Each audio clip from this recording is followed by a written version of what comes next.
what's been committed of those funds. And have a supplemental to the actual program itself. You know, I do a lot of driving, it seems, 40-some thousand kilometers a year. Lately, I've noticed a lot of farmers mowing the highway right of ways, and I see in some of this information like Thompson Nicola, they have agreements in place, because obviously, look at the weeds. Maintenance contractor mows 2, 3, 4 feet at best off the edge of pavement, and then there's just massive weeds, and I see these guys pulling their tractors through these rough ditches and stuff, but I assume that is part of what we have to and work towards, like Highway 3. You know, farmers are diligently keeping all the weeds out, and you see a fence line and just a massive weeds. So hopefully that'll be one of the first things that we'll focus on. And if there's permission being granted and whatever has to be done to these ditches, regrading or whatever, so these tractors can pull their mowers through them and not keep hitting rocks. That's gotta be a priority, because our feed market is deteriorating out of the Creston Valley because of weeds. It's everything that was good for horses, pretty quickly good for mules and goats, and that'll be it. Thank you, Graham, and then Vandenberg, and myself. Yeah, thank you, Drew. So through the chair, just one thing I'm curious about on page 3, it says under the providing expertise and consultation on the development of RDCK invasive species program, a coordinated area F cost share for knotweed control on private land. Like, what is that? Sangeeta, I see you're online. Did you hear the question?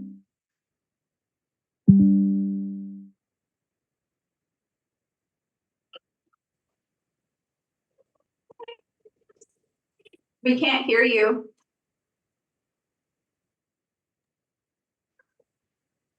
No, we still can't hear you. Do you maybe want to come in the room and, okay, What was did I hear area F? Yeah. it's the knotweed cost share program on the private land for area F. The $200? Yeah. Yeah. Do you want to speak to that? Yeah, no, Sangeeta probably doesn't even know about it. If you can speak to it, go ahead. I can speak to it.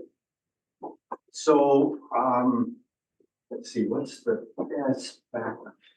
It is not. Director Newell is going to respond as well, but if you want to just hang out for a second, sorry, your sound is. Basically, a landowner approached me saying they had knotweed on their property. It's happened twice or 3 times now.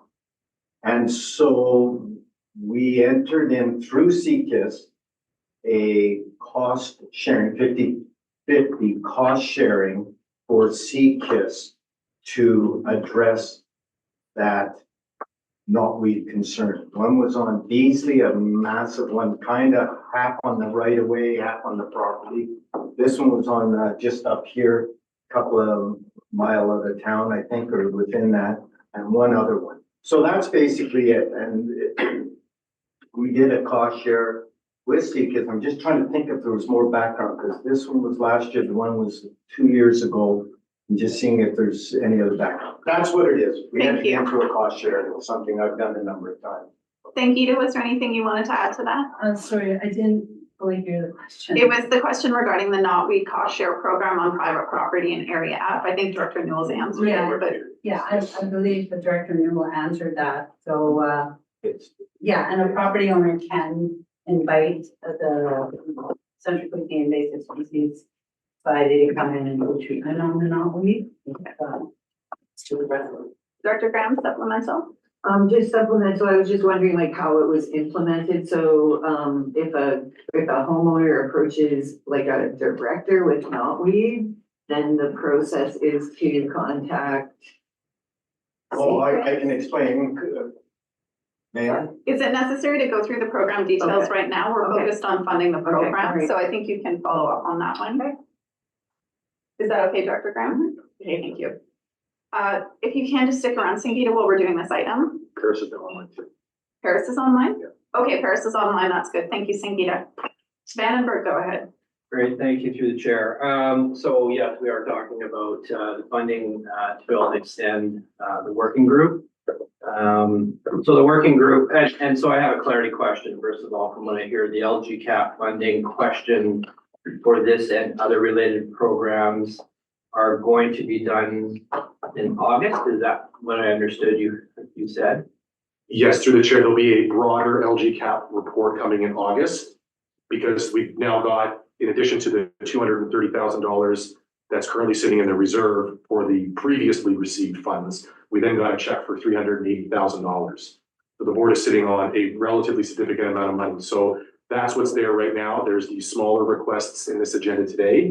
Depending on what gets approved, we'll incorporate that into the reconciliation, and you'll see the big picture as Director Jackman asked for as part of the report in August.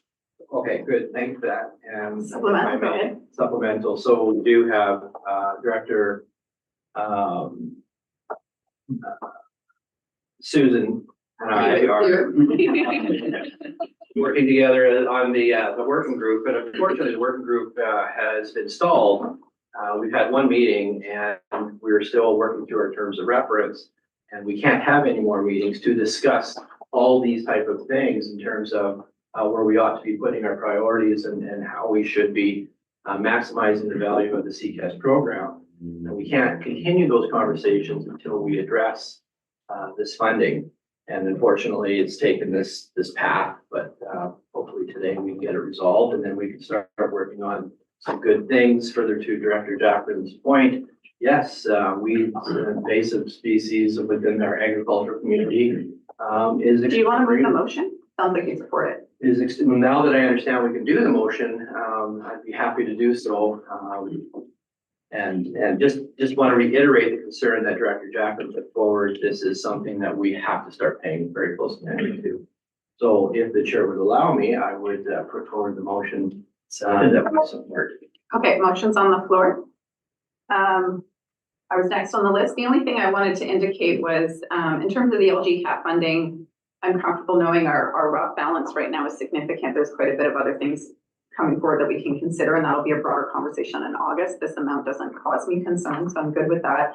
The one thing I wanted to note is the amount of things that are other provincial ministries' responsibility that are coming through these other angles, I'm not comfortable with. So through to Paris, I'm hoping, as a staff person, I believe that would be communicating with CCAS in this round. I would really like to see advocacy that Ministry of Transportation takes responsibility for its rights of ways. The work we have to do to use those, to put signage up, is clear. They own it and operate it. So when it comes to management, they have to take the same responsibility. So I'm not comfortable with local taxation offsetting their requirements to manage the land. That being said, we're in this state and the farmers are needing the support, so I can support it, but on the condition that advocacy is very strong, that this is Modi's responsibility. In terms of those specific aspects, there's a lot of other areas invasives are coming in. Make that on the list, please. So Paris, I don't know if you have any response to that, or if you just want to take that as something you can communicate with CCAS. If there's something that needs to come back to the board from an advocacy perspective, please do ensure that comes back to us. Because I do feel like the management of Crown land, whether it's Ministry of Transportation, forestry, whatnot, that is a large impetus to why we're dealing with this. Land management is the first place we deal with this, and we're not the landowners on any of this. So any response, Paris, and if not, that's fine. Yes, thank you, through the chair. I strongly agree, and also that is the intent of the Regional Invasive Species Working Group, is to provide that regional advocacy role. So it's great to hear the clarity coming from the board about one of the positions that is of a strong interest. So yes, heard, and I'll pass it on, but and also Director Vandenberg and Director Hewitt can also sit there. So yes, thank you. Thank you. Director McFadden. Yeah, quick question that I probably know an answer to, but cannot pull it out of my brain right now. LG cap is funding from where and what does it stand for? Through the chair's local government climate action plan. Oh, So it's the former CARE funds. It's in there somewhere, I just couldn't remember. Thank you. It's provincial funding. Okay, motion's on the floor. We've discussed it. Seeing no one else. I believe that Susan wanted to speak. She had her hand up. Oh, normally she'd use chat. Did you have your hand up, Director Hewitt? My hand was just up to second the motion because I didn't hear a Oh. second. That was it. Thanks. Thank you, Director Hewitt. Okay, all those in favor? Opposed, carried. 3.2, Area K Dog Control, Director Weatherhead. I'll pass the motion. Thank you. You'll move the motion? Read it out. It's okay. First motion, there are different weights, so we'll just do them one motion at a time. Second, thank you, Director Glenn. Discussion. That was a lot of work. All right, all those in favor? Opposed, carried. And your second motion? Motion. Second. Thank you, Director McLaren. Discussion. All those in favor? Opposed, carried. Thank you. Committees and commissions for information are just received, so you can see what's going on. With recommendations, 4.2.1 Water Services Committee. Director Newell, you're the chair of that committee, correct? Yes, Do you want to move the motions? I do. I'll move the first motion that approves the 2024 water and wastewater system acquisition plan as amended. Second, Director Jackman, discussion. Thank you. All those in favor? Opposed? Carried. Yeah, sorry, participants only waited. And for any members of the public who are curious, when we have committee recommendations, you don't see a lot of discussion at this table. It happens in the committee. And if you ever have questions, please do reach out to your director. Number 2, participants only waited. Director Newell. Move the recommendation that is rescinding of a previous resolution. Thank you. We're rescinding the moratorium here. Second, Director Weatherhead. Discussion? Chair, Yes. we feel a small tremor with that rescinding. It's like an Work. onslaught of incoming applications in the next few months. I see Uli turned on your video. Is there anything you wanted to say? No, just in case there were questions other than Okay. the tremor comments.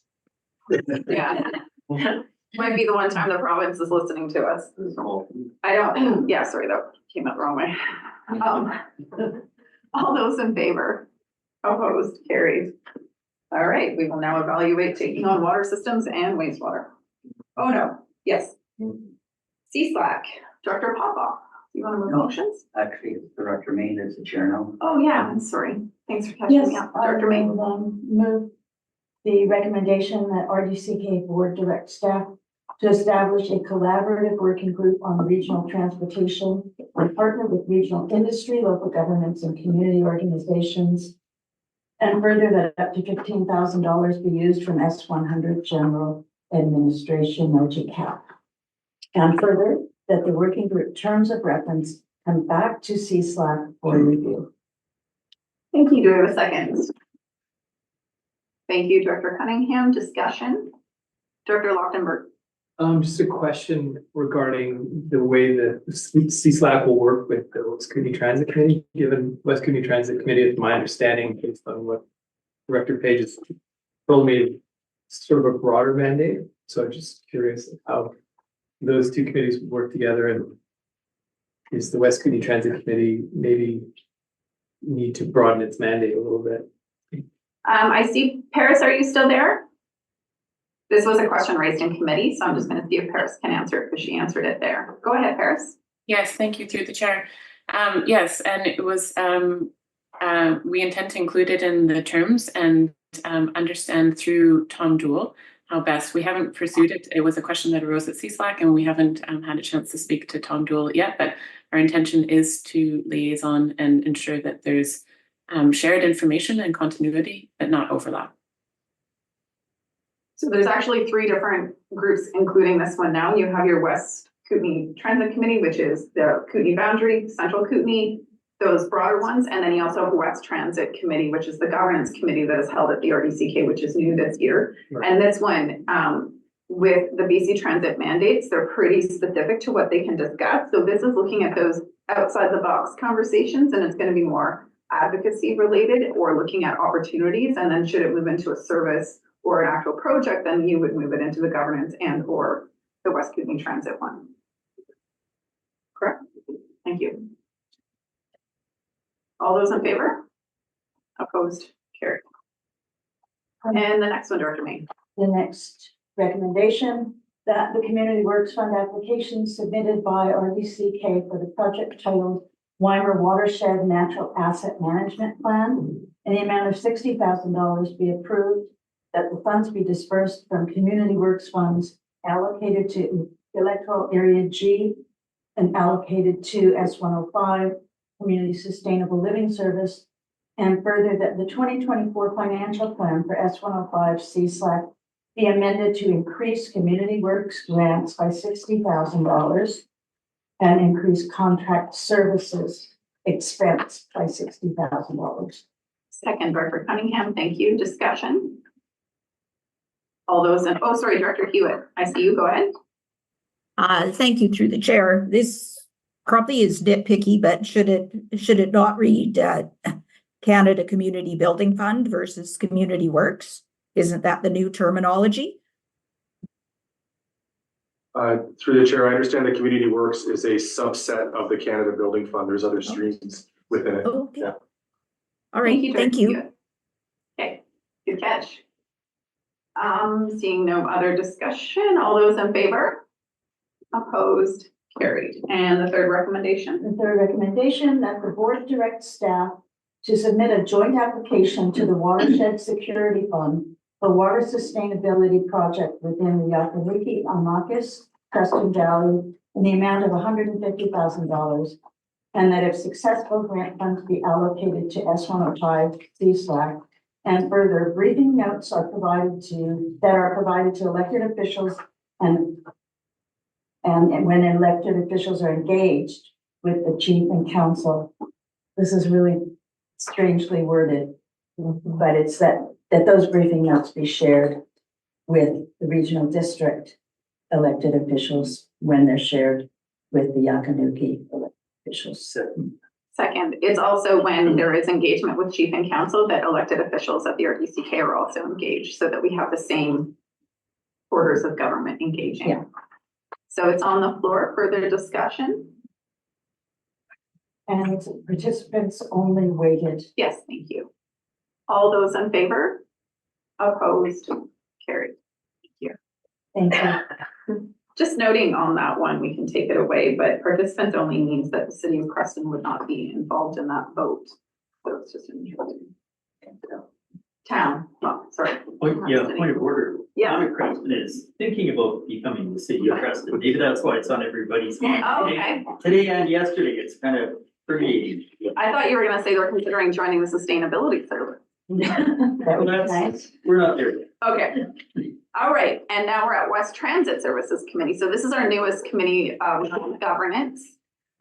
So just for Director Lockenberg to know where this one comes from. And who chairs this one? It's Director Hewitt. Go ahead. Yeah. Just as a matter of process, there are 7 recommendations. Can they be moved as a block? They're all participants only weighted, or do they have to be addressed separately? Through the chair, I think you could move the first 6 as a block. I would move the 7th one separately though. Okay, 1 to All right. 6 of the block, and then I'll ask if anyone wants to pull one. Okay. So then then I'll move that items, resolutions 1 through 6, be moved as a block unless there is one to be pulled for individual discussion.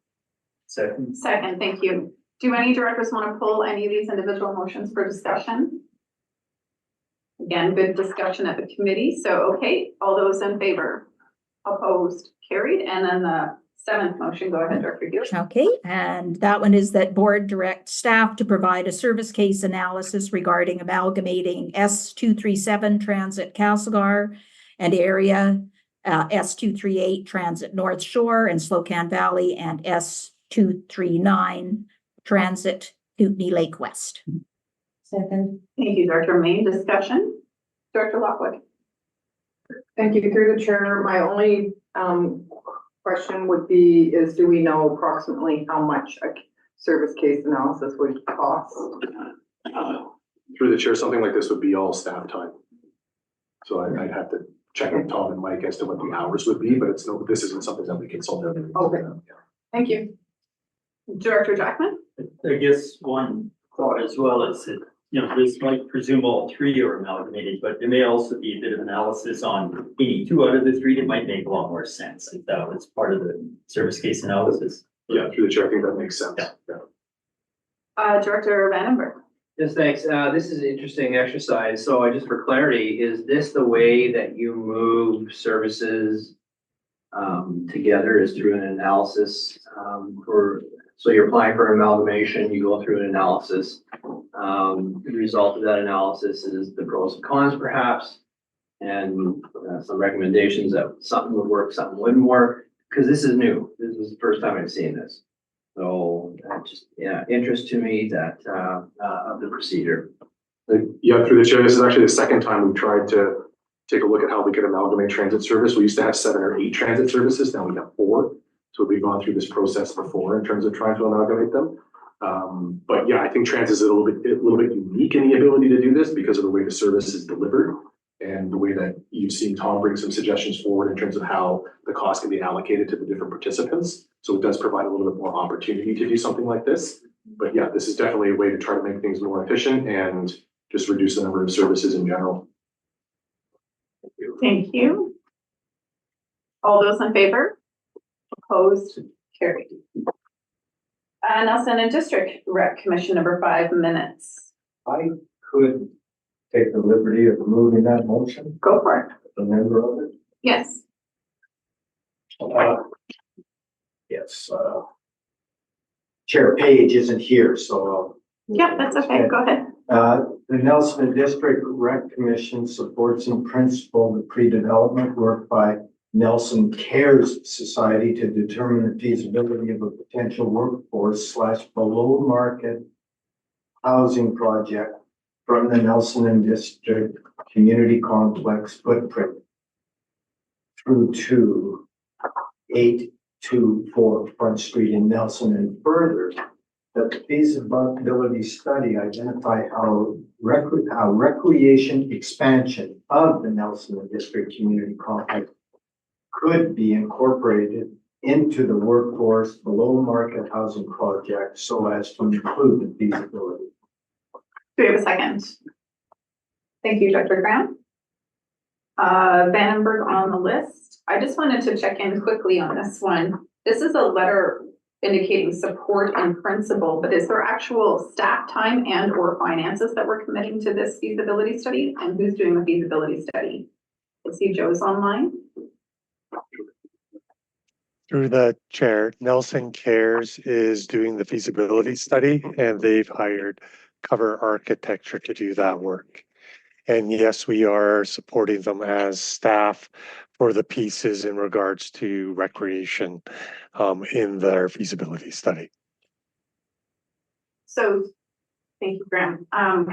Just a supplemental to that, Joe, is generally we would indicate the in-kind time we're committing to something that's outside of our own internal work. Do you have an idea of what that in-kind time is? Through the chair, no.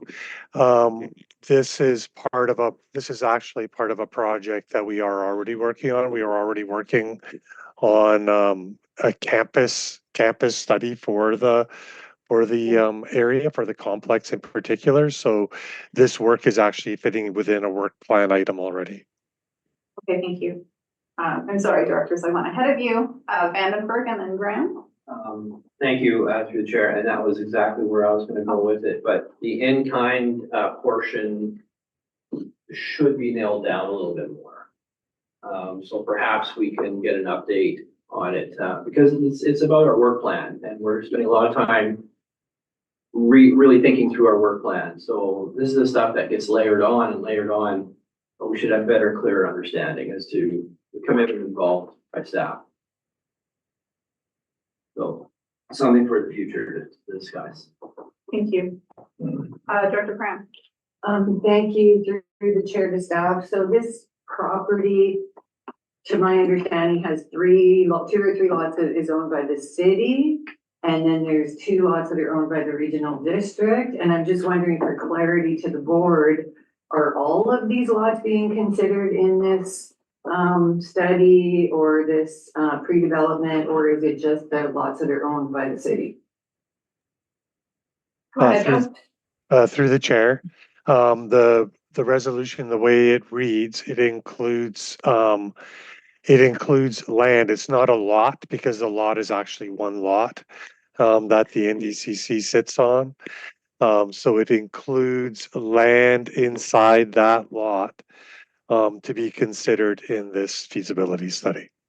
And then the rest of it is City of Nelson property. Okay, Director Hewitt and then Director Lund. Thank you through the chair. I'm just wondering if the motion is worded correctly, because it sounds more like a statement than a motion. Right? It just says that the Recreation Committee supports in principle. What's the action? The and further has an action, but the first is just a statement that commission supports that. Are we like writing a letter of support or providing? Yeah, just a question. Thank you. Joe, is it a letter of support? Is it just this motion goes to Nelson Cares to let them know we support what you're already doing? So through the chair, so the intent was to provide scope for Nelson Cares for their feasibility studies so that they could know what all the property was that they could consider in this feasibility study. And what's going to happen with the feasibility study, they're actually going to be coming back to the Nelson and District Recreation Commission on July 31st with the preliminary findings of that feasibility study. And I think at that time is when the commission would provide a letter of support based upon those findings, if they still are convinced that this might be a good process forward. So they're going to be getting, the Nelson District Recreation Commission will be getting an update at their regular meeting on the 31st. And that is where I think they'll make that decision on whether they actually support the project based upon this initial feasibility work that has been done since June to this point now. So I don't think this is for a letter at this point in time. This was just saying that they could look at this property as part of their feasibility work, and they're bringing back to commission on the 31st. So to clarify, it's we own the land and the complex that they're looking at, so we had to indicate we support their assessment. Correct. I still think the note on staff time is lacking in this motion, but Director Hewitt, does that answer your question? Well, I understand the intent, but I just, because it doesn't have an action that the board communicate to Nelson Cares that the commission supports. Just, I don't know, it just doesn't seem like a complete motion to me. It's got an and further, but the first part doesn't actually have an action. It just states that there is support, but how is it communicating that support? Which I think it should have an action in the first part, but that's just me. I'm not staff, so I'm not sure. Perhaps this is a sufficient motion. I think that the catch I would make on it, Joe, is that this is indicating the commission supports it, whereas if it's at the board table, it's the board supporting it. The commission doesn't, you wouldn't, if you had a letter from the commission that was specific to a service, you wouldn't necessarily need to come to the board. So that's the one change I would make. And I do agree, it was kind of confusing to understand what this was. Joe, do you have further response to that? Through the chair, no, if it's the board supporting, it was intended just to be able to allow the feasibility study work to continue. Okay. Sorry, I've got, go ahead. Through the chair, maybe there's one other piece of clarification. The City of Nelson, there's actually a corresponding resolution from the City of Nelson where they're providing so the regional district is not providing any financial support for the feasibility study. The properties that were originally looked at are property that are jointly looked at for a possible recreational expansion and also housing. So those two things came together. at one time. So the intent here, the city of Nelson passed a resolution that said, yes, you can look at their lots that they own if the commission supports in principle that you include those lots in your feasibility study. So that is actually what the commission is responding to, is to that resolution from the city of Nelson. So this, all that the motion is intending to do is to tell Nelson Cares, yes, we support in principle that you're looking at these lots in your feasibility study. In that scope, that is to include how a recreational facility could be included in it. That is what they're going to get back on July 31st. So that's always been the intent of the flow of this. Thank you. I have Director Lund and then Director Cunningham.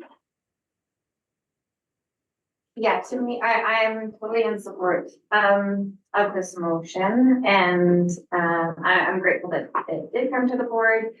Just curious if the feasibility will come to the board, if it looks like there's potential. Through the chair. Yeah. Go ahead, Joe. Yeah, through the chair, through the commission, it would. Director Cunningham. Thank you. If we did give this permission, then we would squash their project. So they wouldn't need to spend the money on a feasibility study. Through the chair, that would be correct. Thank you. I don't think there's debate on not supporting it. It's trying to understand what we're doing.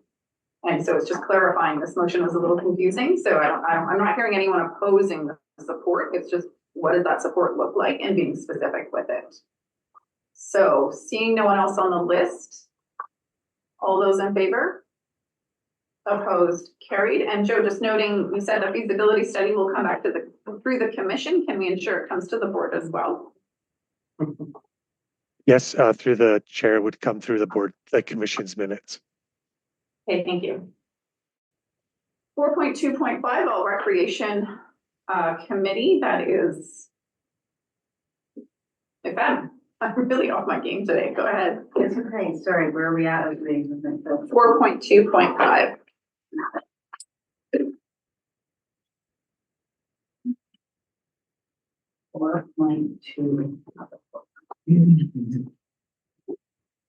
Good.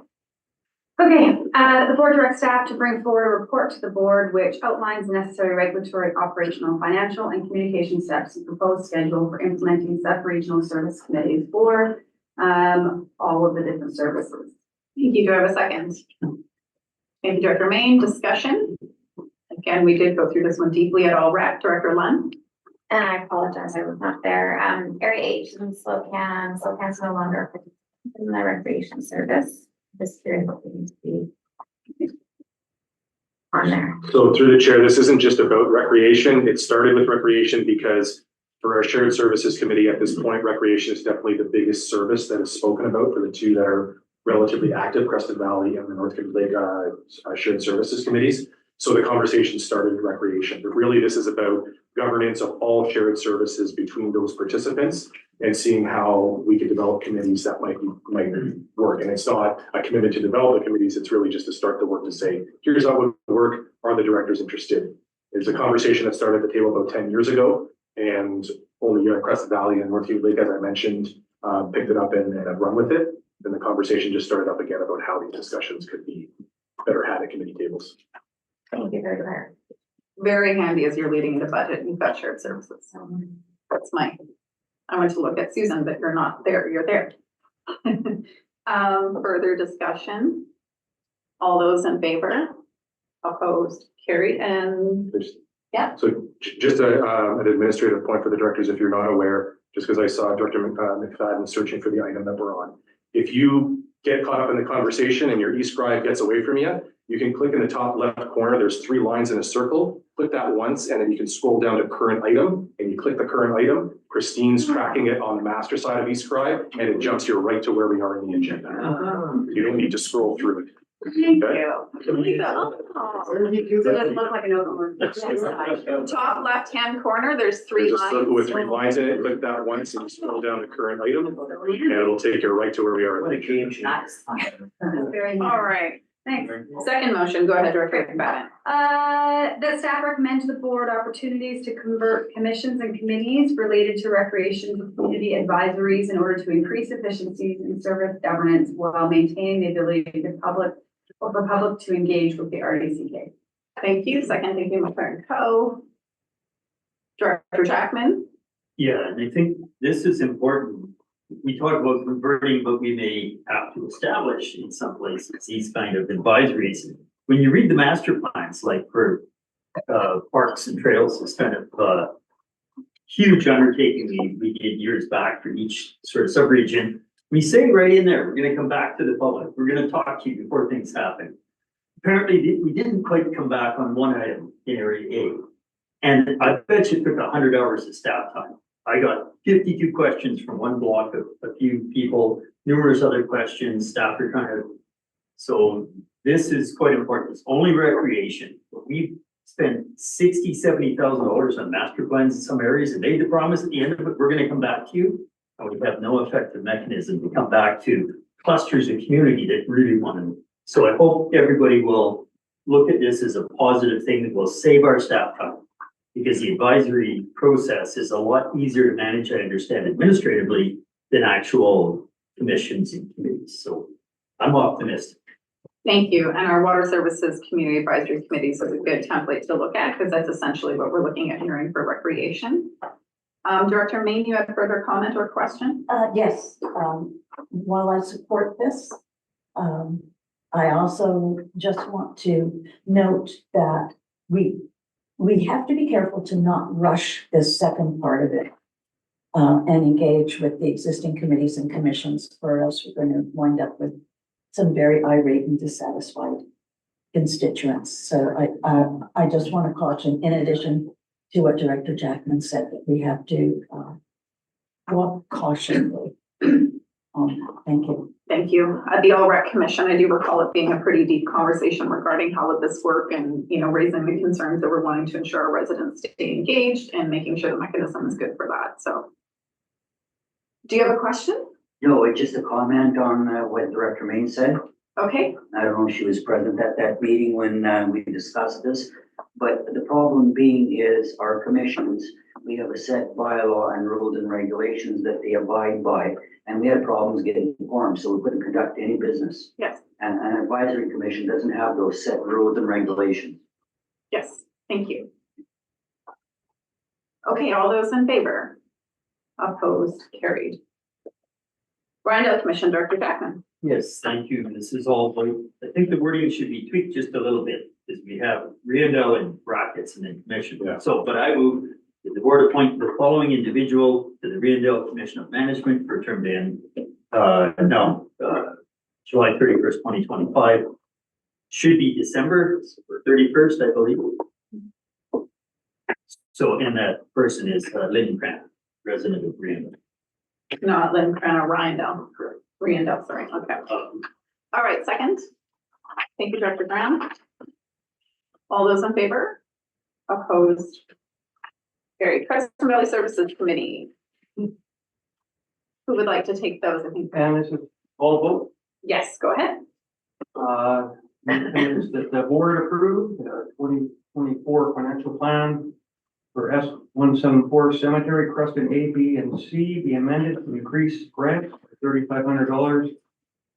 Decrease accumulated surplus by $3,500 for the 2024 grant to the Lister Community Cemetery, and further the board approved the payment $3,500 to the Lister Community Cemetery subject to receipt of required documentation being submitted to the RDCK Finance Department. Thank you. Second. Thank you. Discussion. I'll just note it's interesting to add in this required documentation because that's a requirement regardless if it's an emotion, correct? Yes, but through the chair, since this was, the financial service grants come in June, and that's a process in and of itself. And just because this one's on its own, we wanted to make sure that it's very clear that it's not just directing the payment to be paid, that it's held until that documentation is submitted, just like the rest of them. Okay, great. All those in favor? Opposed, carried. Joint Resource Recovery Committee. Directors, I do want to, when we start engaging on motions that come from committees where the committees had robust conversation, if we can, I'm not gonna try and stifle discussion, but let's not repeat discussion. We spent a lot of time on those, so new questions, things like that are good. Again, I won't stifle it, but just a guidance to please focus on questions and things that were not addressed at the committee level. Over to you, Director Newell, as you chaired that committee yesterday. Through the chair, can we do it as a block or? Can we do them individually? Through the chair, because they're agreements, I would recommend doing them individually, just in case any amendments need to come Yeah. down. All Sure. right, well then let's bear with the process, and first resolution is that the board approve the RDCK enter into a service agreement with AdSource Recycling Systems for the delivery of many things for the maximum value of $370,747. And further, that the chair and corporate officer be authorized to sign the necessary documents, and further that the cost be paid from service S188 West Resource Recovery. Thank you. Second, Dr. Popoff, thank you. Discussion. All those in favor? Opposed, carried. Second.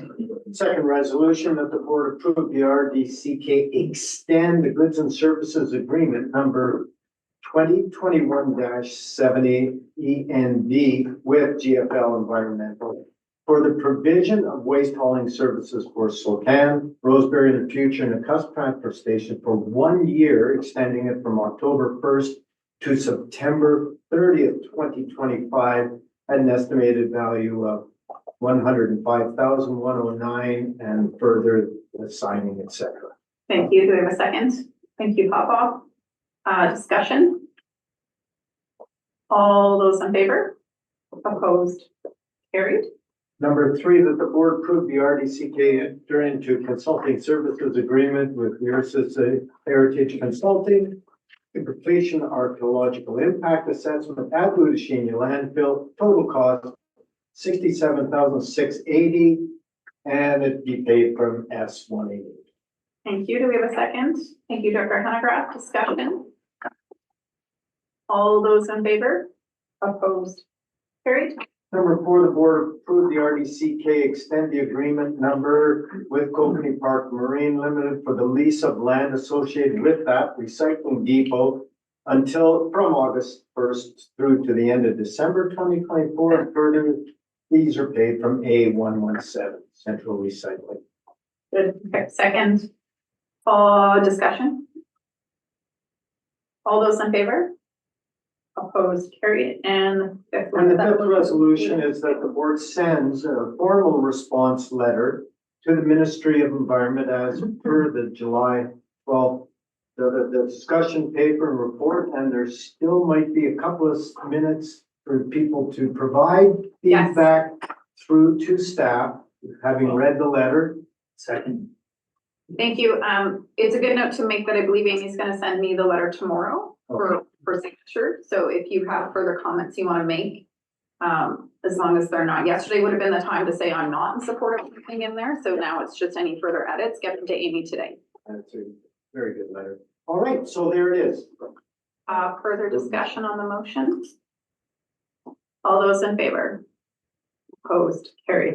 It's a really good letter that I will end up making sure folks can see because of all the recycling conversations that came up throughout budget. It really outlines what the advocacy has been. And we also referenced items we'll take back to the ministry on our annual UBCM meeting with them.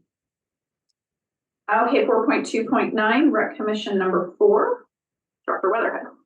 I'll vote that the board approve the payment of the following grants from Recreation Commission number 4, Services 228, 2024 budget for Music in the Park, $2,500, and the Corporation of the Village of Newcastle for $1,989. Second, McLaren Co. Thank you. Discussion. All those in favor? Opposed? Carried. Area C. That the board appoint the following individual to Area C Advisory Planning and Heritage Commission for a term to end December 31st, 2026, Roger Chadwick. Thank you. Do we have a second? Thank you, Jackman. Discussion? All those in favor? Opposed? Carried. Grandview. That the board appoints following individuals to the Grandview Water Service Community Advisory Committee for a term to end December 31st, 2026. James Whitlow and Robin Duck. Thank you. Do we have a second? Thank you, Hanegraaff. Discussion? Bless you. All those in favor? Opposed? Thank you. And the Regional Advisory Committee. I can move that one. Thank you, Director Lund. This is appointing Herb Alex to the Regional Accessibility Advisory Committee and sending a letter of thank you to Clayton McCann. Second. Thank you, Gemma. Discussion. Lockwood, go ahead. Thank you. So I know this is nothing about the appointment. This is about this committee and how confusing it is. I'm getting calls from people on the committee not knowing what they're doing. So I have reached out to Mike Morrison. He helped me understand a little bit more. Then I spoke with another director, and I'm really concerned that something that the Village of Salmo thought that this committee was going to be the one that actually looked at our community of what we owned and stuff like that. And that's not the case. So I'm not sure where we bring this back to make sure that everybody that signed up into the committee understands. If there's a meeting that all the municipalities that were joining, that they get to come to have, so it's not explained by staff over and over and over again. But Mike did say it's very confusing for staff. And it's confusing for everybody else. So I just wanted to make that note for everybody that municipality that joined, thinking that they were going to be looking at them as a whole, at a community as a whole. That's not really how the committee was set up. So I just wanted to bring that forward and can have that discussion offline to continue it. Thank you. So I have Director Davidoff on the list, but I just want to check if it's not on the membership, let's pass this motion and then I'll go to you, Director Davidoff. Is it the person being appointed or on the membership motion or on the committee as a whole? Committee as a whole. Okay, so let's finish this motion then. All those in favor? Opposed? Carried? That's okay. Go ahead, Director Davidoff. Yeah, I just echo what Director Lockwood has stated. I think the provincial government mandated us to do something and then passed off kind of developing how we're going to do it and what the interface will be between the RDCK and municipalities that are doing this work that would like to work with the RDCK. And I'm a member of that committee, and I said to Director Lockwood when we chatted, I said, if media got a hold of me and said, what's your role on this committee? What is the purpose and function of this committee? How does the interface work? I couldn't answer those questions. So I was seriously considering basically withdrawing from the committee and not being on it, because I think we only had like 1 or 2 meetings. And if staff has the same concerns, then we need a lot more guidance from the provincial government or a workshop or something, because I don't want to stay in a committee where it's pretty much dysfunctional. So we're entering a conversation that's not on the agenda. I think what we'll do is we highlight this as an issue and ask for Mike or staff to bring it back as a discussion item. I don't want us to get into discussion when it's not an item on our agenda. Not good governance in that perspective. It's really good input. Please send it into staff. And Mike, if you're listening, can you just let us know how and what might come back to us? Can you bring something back to us?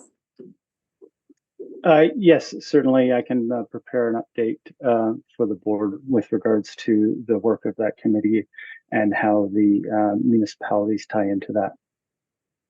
Thank you. So Vandenberg and Cunningham, if you can please send in your questions and comments, and then we'll have a discussion on the agenda. This is not on the agenda. No, I understand, Chair. My question actually referred to, Mike, like, does it have a terms of reference that we can use? Yes, it does. That was my question. Yeah. Mike, can you circulate the terms of reference as well, please? Thank you. Yes, we'll do. Thank you. Okay, folks. It's helpful when we get into these discussions that we have a staff report to back and that staff are ready to discuss the bigger topics. So that's why I'm suggesting we don't dive deep into that. Okay, director's report. So we don't have verbal this month, but I did want to note, you'll notice the attachment around external committee list and our policy.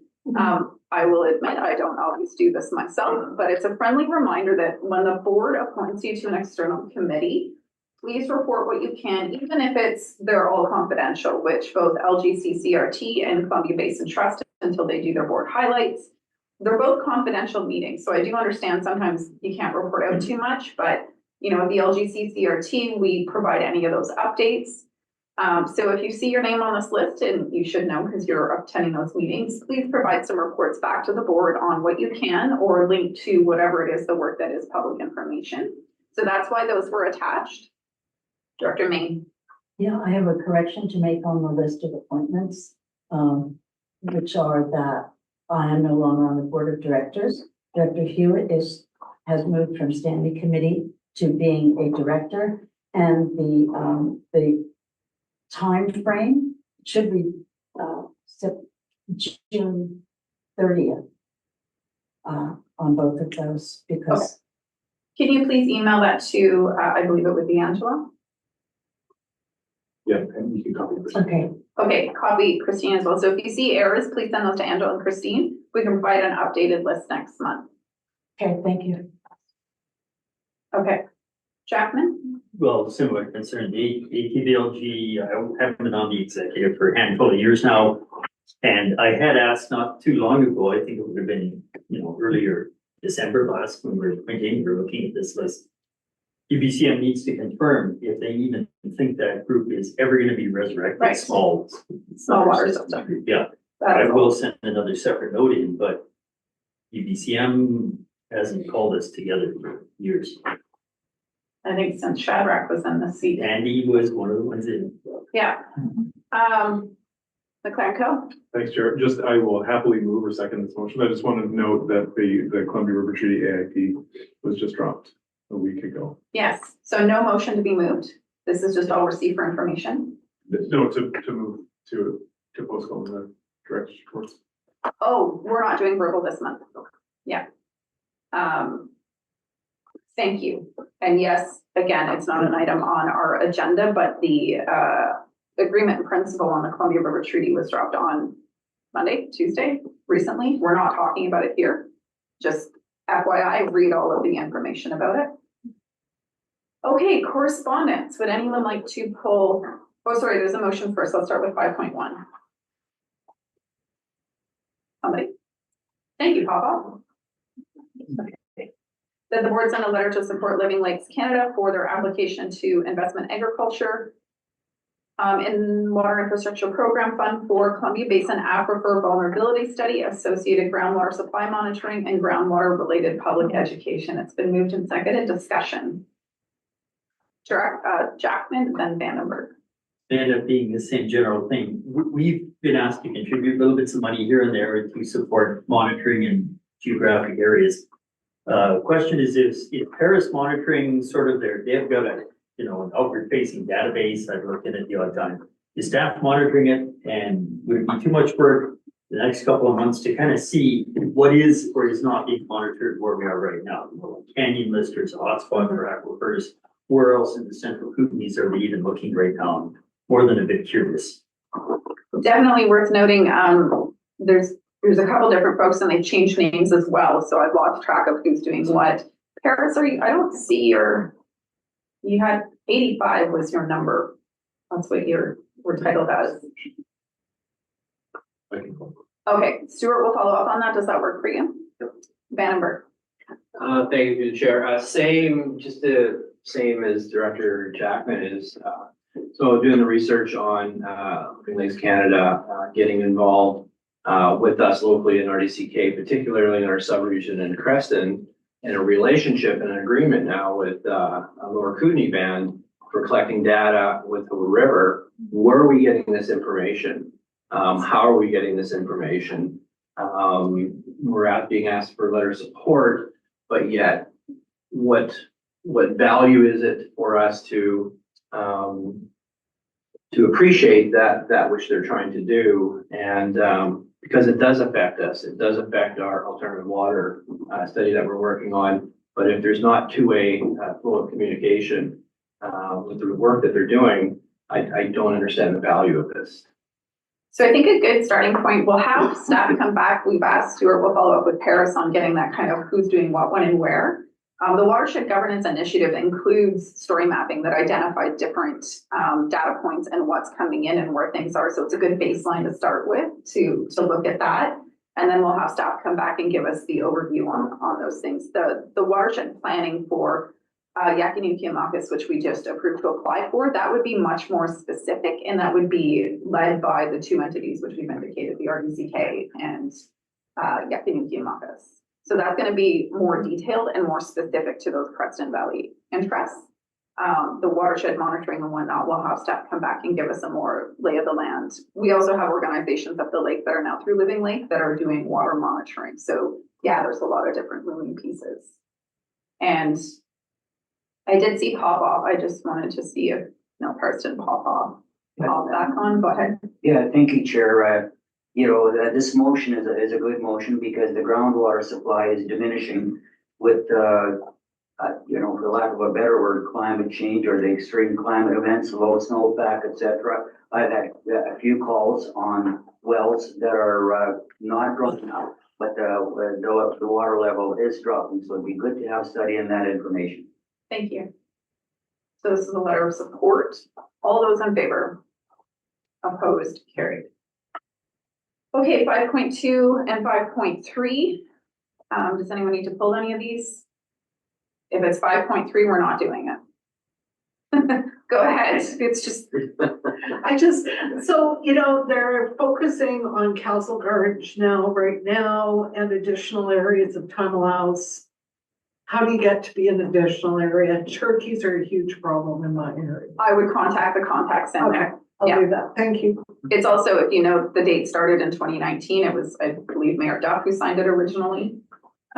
So there's some gaps there, but we are not getting into turkey talk here. Sorry. You asked. I know, because I have to, but it was definitely okay. Talk to ministry and deal with it. Yeah. Okay, thanks. Thank you. Send you some coyotes. Coyotes. Or maybe some coyotes.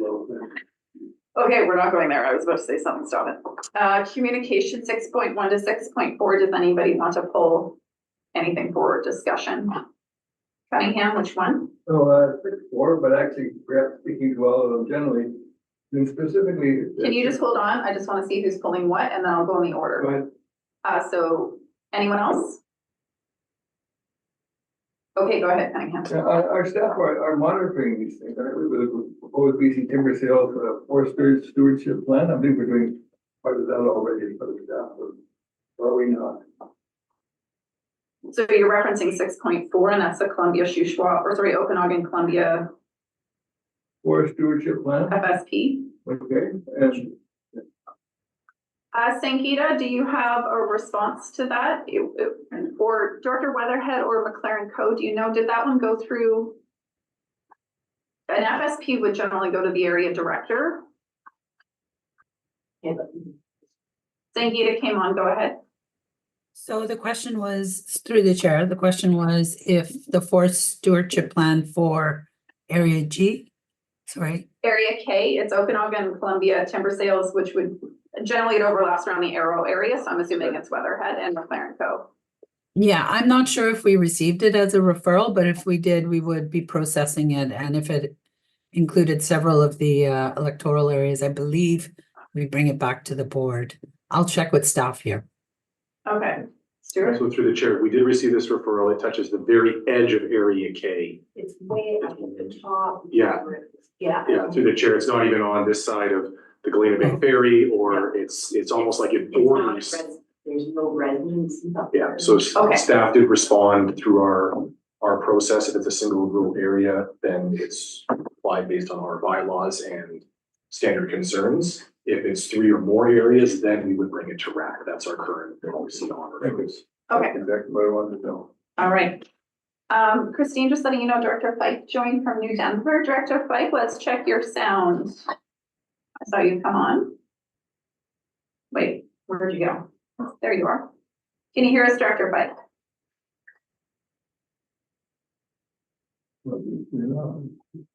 Dana also just joined. Dana, can you hear us okay? Yes, thank you. Good morning. Good morning. Okay, we'll just check back in with Director Fike in a second. Accounts payable for information, any questions? Okay. Bylaw 2923, define area D. It's me. 8.1, very excited about this one. Any questions first, because this is adoption? Director Weatherhead. Yeah, I'm sorry, I have to find the question. I was just confused in the wording of something and thought it was interesting. About the numbers of respondents you had on, I didn't know how that worked. We had one response. It was actually from the Ryandale area, so it was just qualified as a response. So that's why the numbers look like, you know, we had one response, but then none valid because they weren't in the actual service area. Okay. I'll just note, thank you very much to David Zant and our GIS team. We will have very specific, the roads, because when we use our mapping for our bylaws, it's always GIS that'll hold the actual service details in terms of mapping. So I appreciate that. I did get that clarified through staff. So I'm good with that. I will move the motion for adoption. Second. Director Hewitt wants to second, so. Thank you to the Village of Caslo and all residents who have been subsidizing our first responder service outside of the fire service for so many years. All those in favor? Opposed, carried.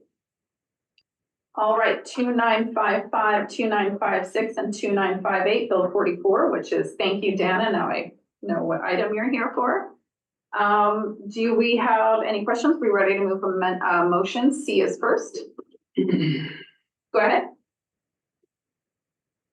Thank you to the chair. I am not extremely comfortable, and probably should preface this by saying that Dan and I spent some quality time going through this, and she's gotten back to me very, very well, very thoughtfully. But I'm still having a struggle with what the intent of Bill 44 is and what our staff is proposing that we ought to be doing. In the sense of the maximum number of density on a given area in relation to forcing it into a subdivision application. So I don't know what to. I would like to move this along, but I almost need to have assurance that we still have some opportunity to deep dive into this.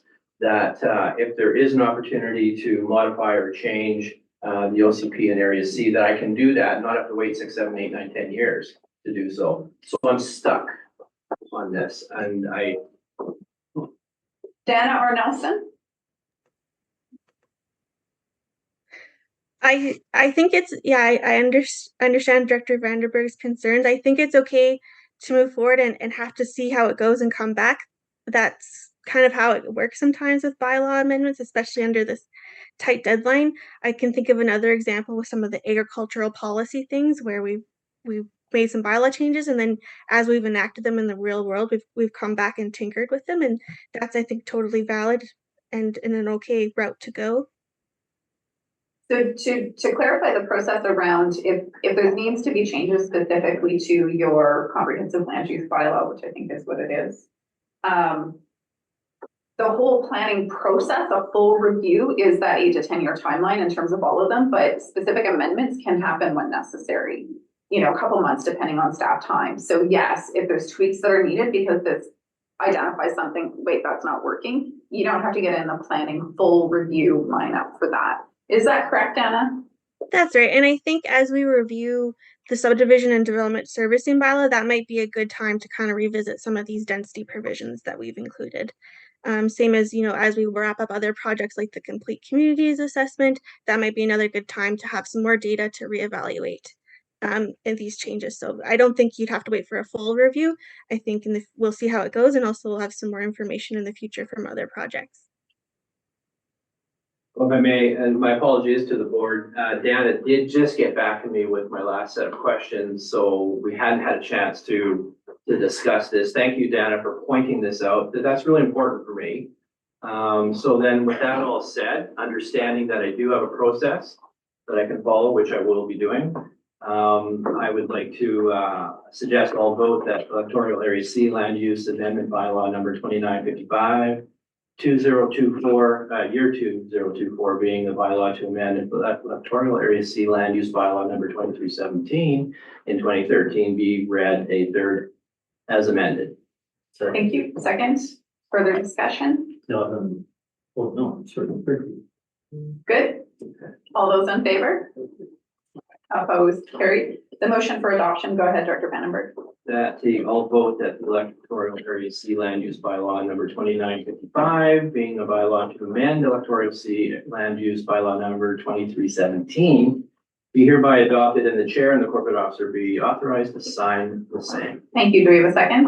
Thank you, Jackman. All those in favor? Opposed? Carried. Okay, I will move mine for third as amended. And again, I want to thank Dana. It was really great to work through some details on this one with you. You were very helpful and quite concise. So thank you, Dana. I move the motion for third reading as amended for Area D's comprehensive land use bylaw. Do I have a second? Thank you, Popoff. Discussion. All those in favor? Opposed? Carried. And I'll move adoption of Area D's club. Do I have a second? Thank you, Popoff. All those in favor? Opposed? Carried. Thank you. Well, this is the one that's multiple. Who would like to take it? Kendra. Okay. The regional district of the Central Kootenai zoning amendment bylaw number 2958/2024 being bylaw to amend regional district of Central Kootenai zoning bylaw number 1675/2004 be read a third time as amended. Thank you, second. Newell, discussion? All those in favor? Opposed? Carried. And your motion to adopt? And I just wanted to join the chorus of people saying thank you to Dana as well. We had a long discussion and, couldn't agree to disagree, but walked away friends. So it was all good. She was very helpful. So I move, that the amendment be adopted as presented. Second. Thank you, Newell. All those in favor? Opposed? Carried. David, that was adoption, so we don't discuss. Do you have a question? You're muted. I was just going to echo what Director Handegraaff had said about all the work that has been done on this by staff in such a short period of time, and also want to make it very clear to any of my constituents that have a concern about this, there is a way of amending things when if we need to, if something obviously is not going to work. So hopefully that's out there. Thanks. Thanks, Director Davidoff. Dana, do you feel the appreciation? I hope you do. You did a lot of work very quickly. I feel the love. Thank you. And it's also my last board meeting, so I feel great. Oh, I thought you were leaving soon. Thank you. But just for a short time, right?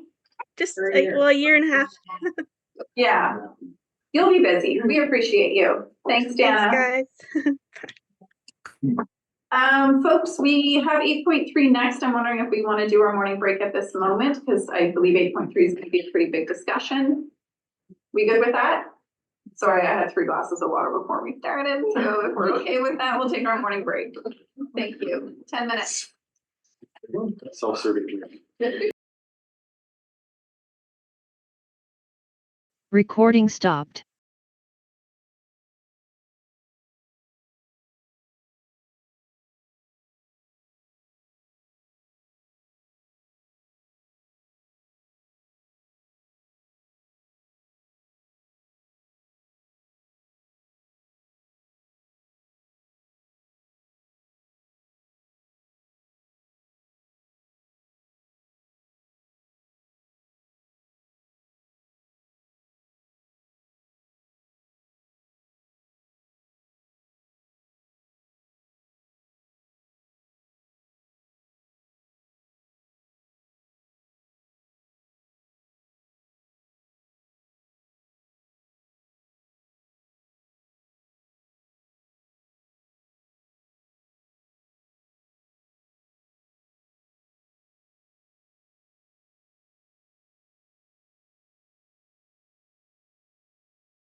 কিছু কিছু মানুষ আছে যারা পৃথিবীকে উপভোগ করার জন্য নিজের জীবনকে হাতের মুঠোয় নিয়ে ফেলে, তেমন একজন এই মেয়েটি। একটু ভালোভাবে খেয়াল করে দেখুন, তিনি যেখানে বসে আছে সেখানে একটু এদিক থেকে সেদিক হলেই সব শেষ।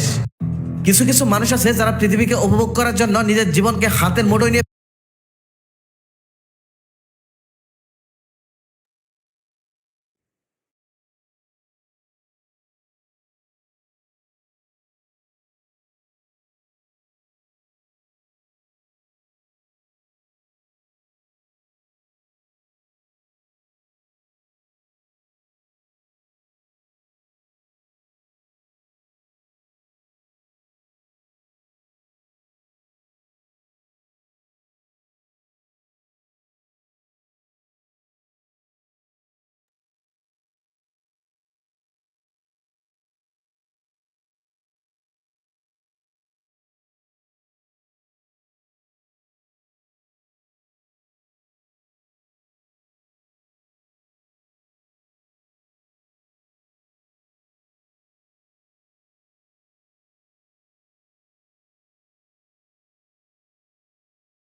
Recording in progress. Thank you, everybody. We can please take your seats. I just want to track, Director Fike, I did see you join. Can you hear us?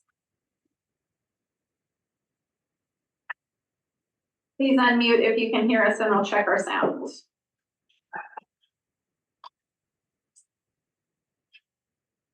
Director Fike, are you there?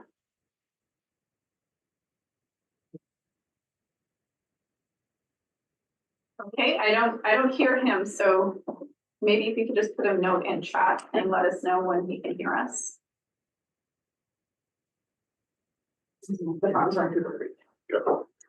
Okay, folks, so there is a lot happening on the side. We might be pausing intermittently to deal with some other things.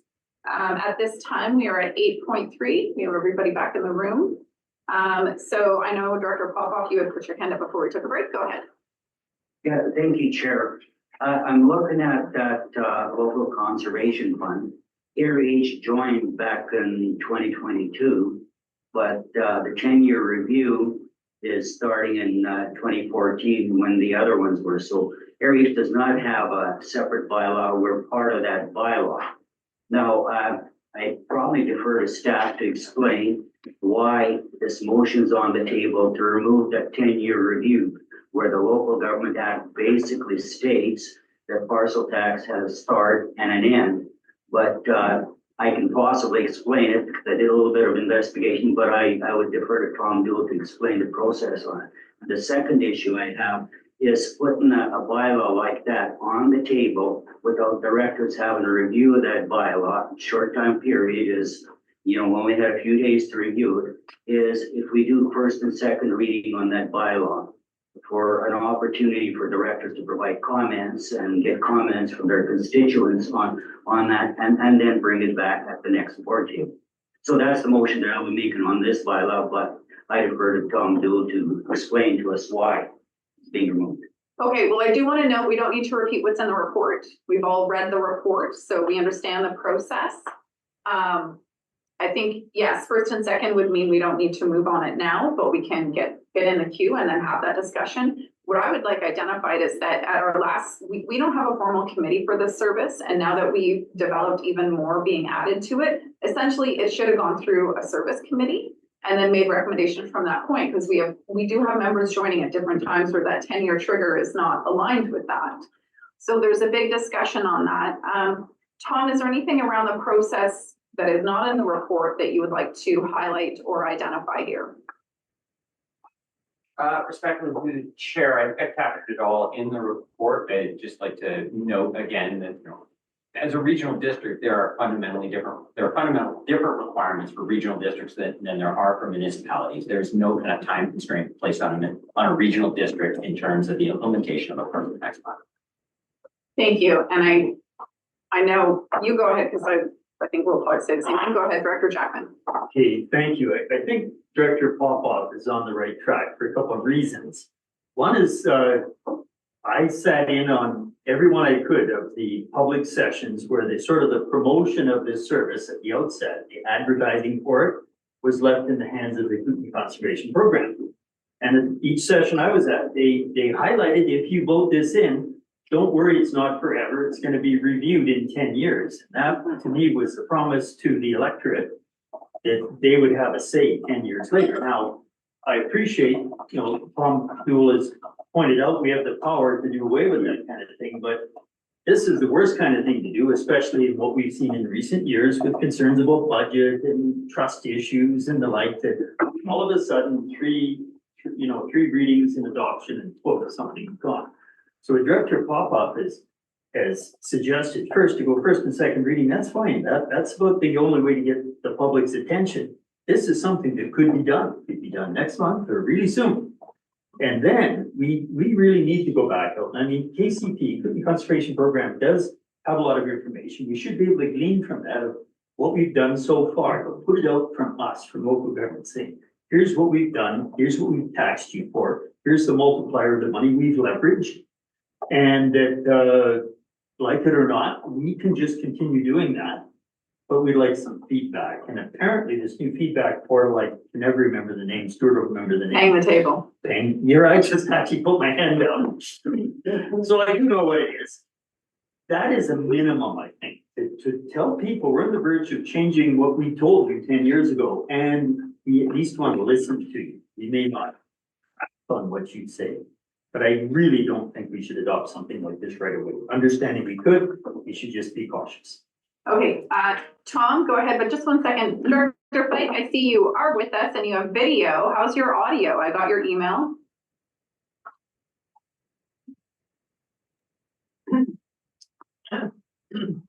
Yeah, no, it's still not working. I can't hear you, but I can see you speaking. Okay, we'll use chat for now. And we'll do what we can. And I do also understand you might have to leave as well. So I'll just watch for that. And thanks for trying to join. Okay, Thank and I you. should clarify, I wanted to know if third reading is preferable to second reading for any reason, I guess. I should have added that. Director Pop-Up said first and second reading, is 3 readings better? Or should we end it to if we only do partial? Okay, sorry, Tom, go ahead. Respectfully to the chair, the board may choose to remove the requirement for a 10-year. The board may choose to leave that requirement for a 10-year, or the board may choose to change the scope altogether of that time, or how the review could happen. Those are all within the purview of the board. Through bylaw, you have the ability to set timeframes on anything, or on any of our bylaws or expiry dates, or that sort of thing. The time sensitive issue here is actually because we have to get this information to the provincial government by no later than the end of October. This would leave the board by August to make a decision about what's before them, to recommend any changes, which would have to land in September, preferably for adoption in October. So that's really the only timeframe consideration that the board has sort of in front of them. I would also like to add that while you can put an expiry date in a bylaw, that is not a trigger for a review of taxation.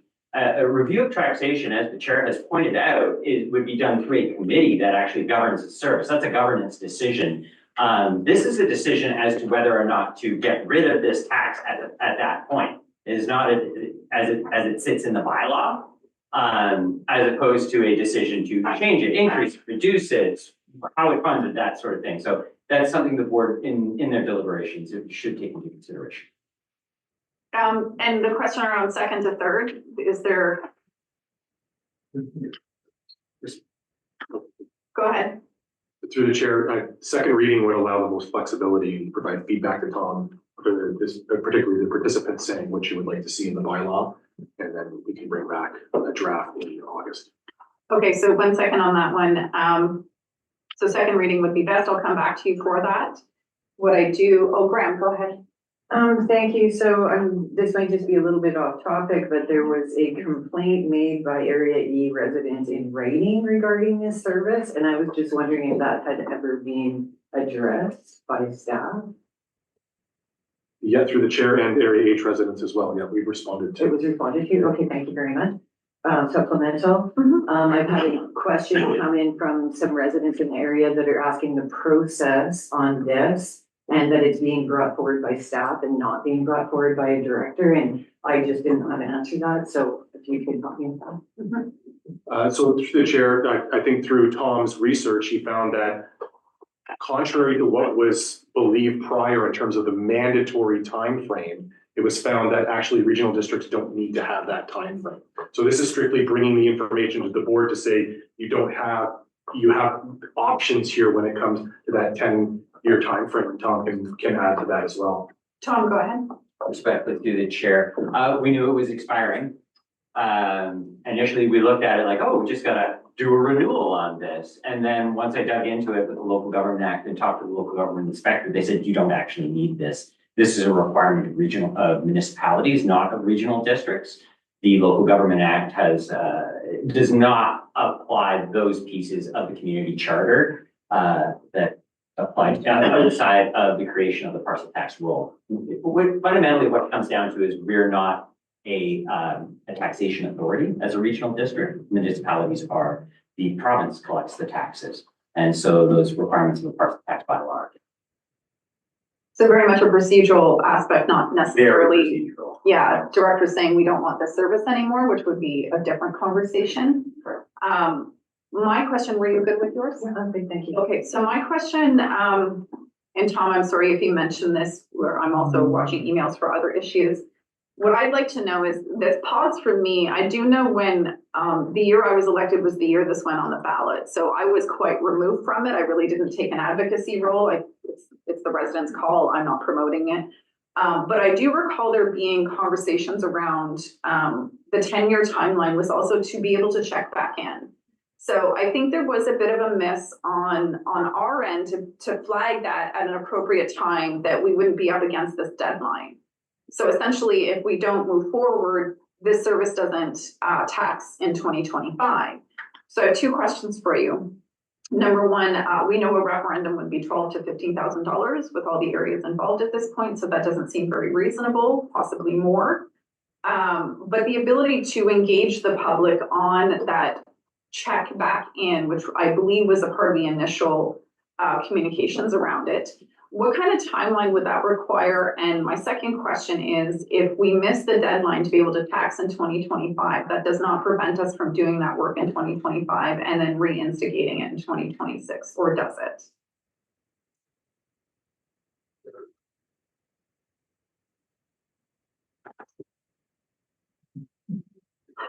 Respectfully through the chair, to allow the expiry without any amendment would halt taxation on the service. The service would continue to exist, but it would not be funded in any way.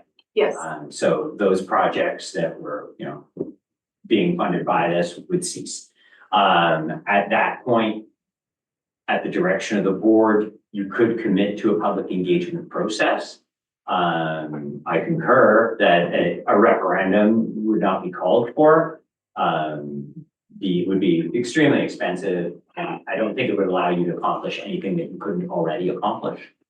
It wouldn't grant you any additional authorities. Okay.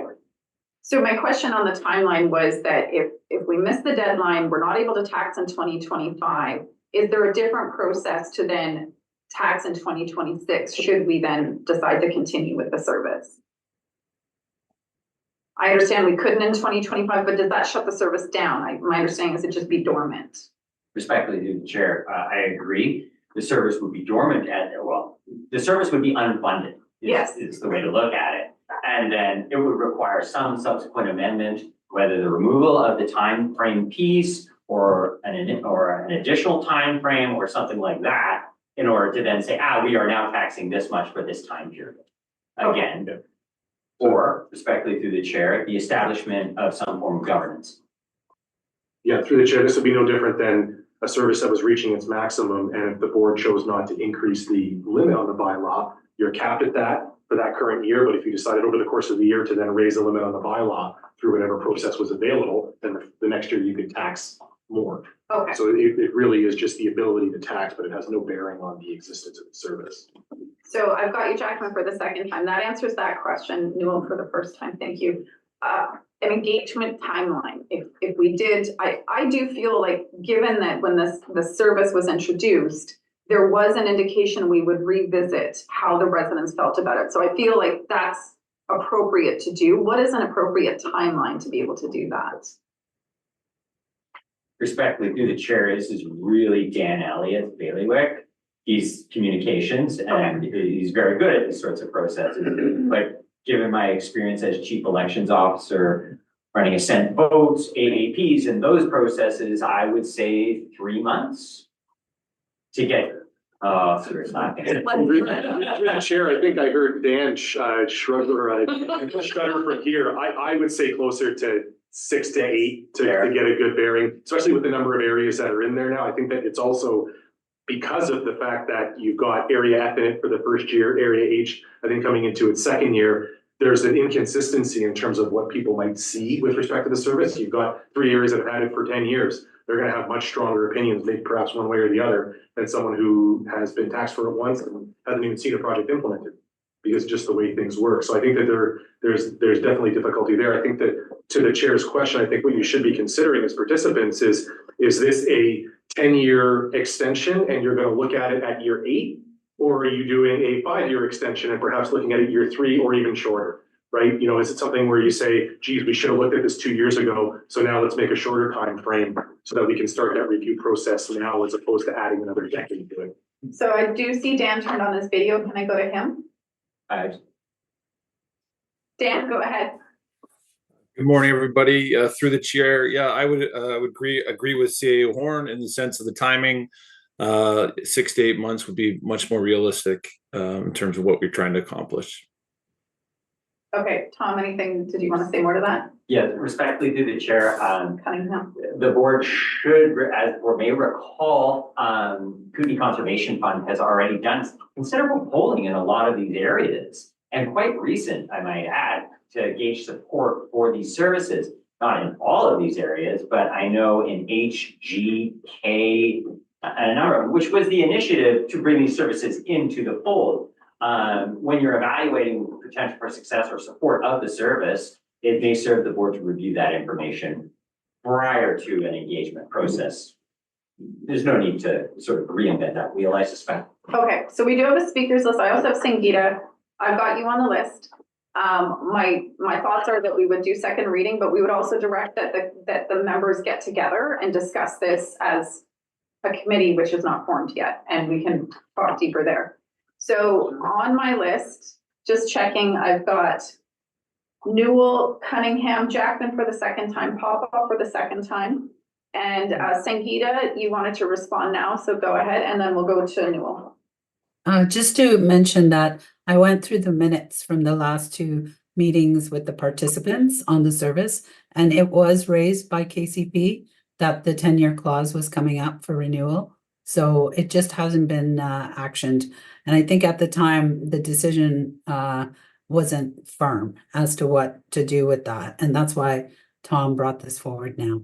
Thanks. Okay. Well, we're a little late to the game on the timeline and deadline, but here we are. So Newell, go ahead. All right. First, I'd like to clarify that there is an exit procedure from services for an area. Is that true? Through the chair, some bylaws we have specifically speak to that.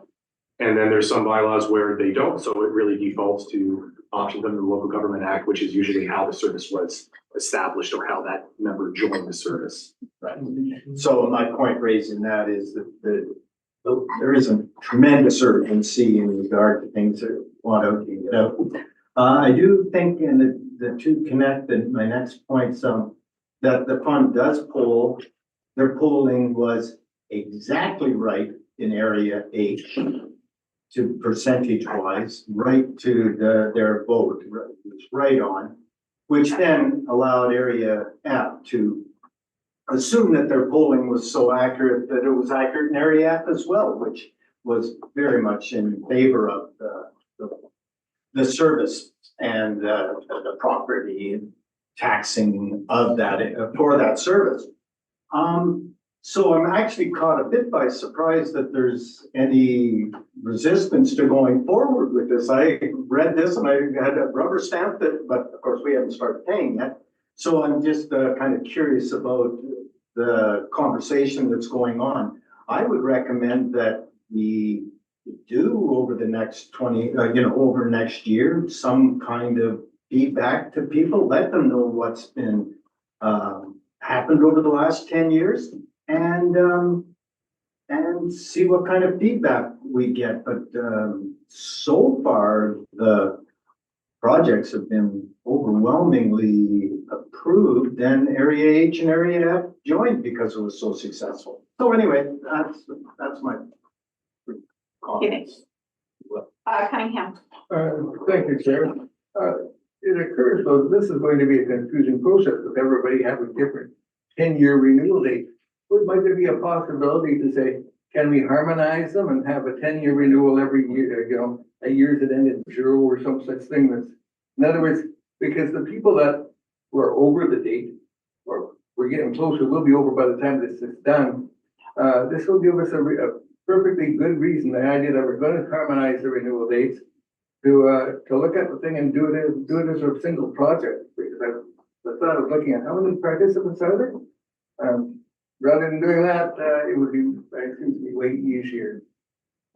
Folks, we have to take a quick recess, so just pause for a minute. Thanks.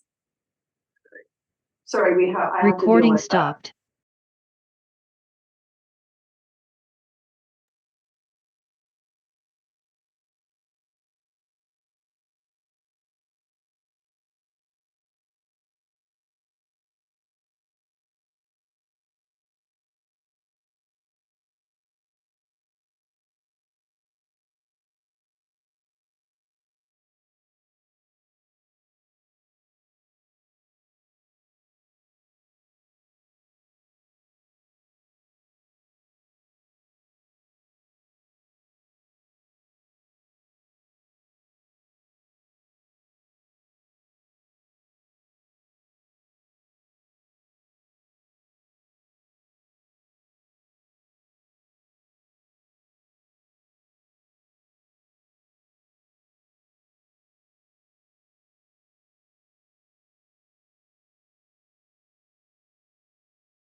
Recording in progress. Okay, folks, we're back in session. Sorry, just want to let Kendall know, no, we do not have, this is not a delegation time, so we will not take engagement from outside entities at this time. Sangeeta can speak on your behalf if needed. Stuart, to answer Cunningham's question, go ahead. So through the chair, and Tom can correct me if I'm wrong, but the different participants don't have different timelines. Everybody joined that one establishment bylaw through an amendment. So Area F and Area H, even though they just joined in recent years, they're still on that 10-year timeline and would not be able to tax in 2025. So to your point about harmonizing the deadlines or the timelines, this would, they already are, and this would continue to do so. Thank you, I needed that information. And I think that the important note on this is there's two different things occurring. One is staff recognize that regional districts do not have the same rules as municipalities. So we don't need a deadline on this. We can still choose to have a deadline on this. We chose to have a deadline on this, whether staff was aware when they initiated this bylaw or not. So there's kind of two questions in front of the participants, which is, do we continue having a deadline? And does that deadline cease at this time? And so next on the list was Jackman, then Popoff. And I really want to recommend that we gather as a participants group to deep dive into what we want to do. Jackman, go ahead. Yeah, thank you. So whether we knew or not, we had to have a 10-year limit. Part of it was driven by East Kootenay because they had a 10-year limit on theirs. We just kind of copied what East Kootenay did. But we did promise to the public, even though it wasn't us, it was our delegated spokespersons, that they would get to review and see what was what after 10 years. I really truly don't want us to miss that. Now, if we do second reading saying we could wipe the deadline out, maybe they get people's attention. If we give Dan some time and Tom some time to think about messaging, that would be good. Maybe we'll come back in August with something saying we're going to extend by 2 years. Something that doesn't shock the constituency saying, oh, you lied to us, but gives us lots of time that the ongoing multi-year program funding projects aren't going to say, oh my goodness, what am I going to do in 2025, 2026? So I don't want to eliminate it because I think it's a really bad thing. That's, I'm sure, why a percentage of people voted, yeah, we're good because we'll get to see this again. Maybe 2 years, doesn't have to be done today, second reading today, get this cleaned up by August, give us a couple of years. Thank you. So I do have Papa for the second time, Graham for the second time. Can we recommend that we do the second reading and further that we gather as the participants and we include KCP in that conversation who is wanting to speak, but I'm not allowing them at this time because they're an external entity. And they can bring forward any data we currently have and then look at where we go from here. So Popoff and then Graham, and then we should move along. Yeah, thank you, Chair. That is exactly what my initial intent was, rather than having debate here, is to recommend that we move the second reading and bring it back for the August meeting. That will give directors enough time to canvass their residents and get their feedback. And if we move it back to the August meeting, then we can make the decision whether we want to defer it further or eliminate it further. But that 30-day pause will give us an opportunity to talk to our constituents or get feedback from our constituents. I'll just say that bringing this back in August does not give us enough time to plan a meeting between participants, have KCP present and staff available. We don't have 30 days between now and the August board meeting, and we also have staff going on vacation. So I would suggest September. If I can respond to that. Yes. I did talk to Tom Dew, and his recommendation is to bring it back for the August meeting to meet the deadline of October.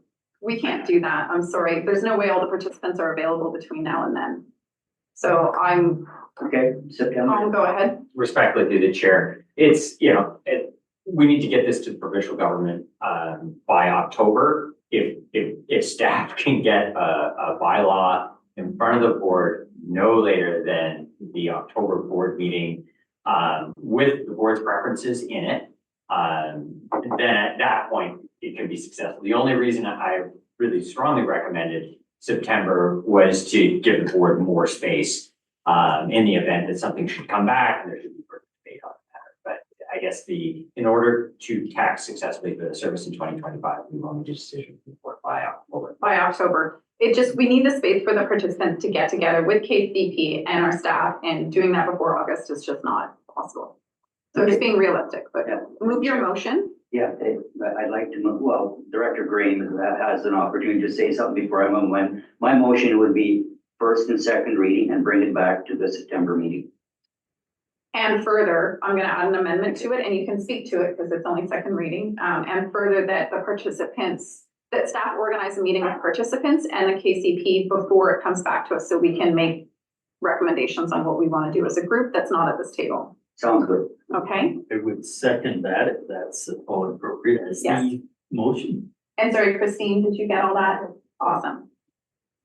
Okay, Graham. I'm good now. Okay. Thank you, Sangeeta. I see your note. We're doing what we can. I don't want to rush this simply because we missed catching this on time. We have to do this correct. So, further discussion on the motion. All those in favor? Oh, sorry, Stuart. All those in favor? Opposed? Carried. Thank you.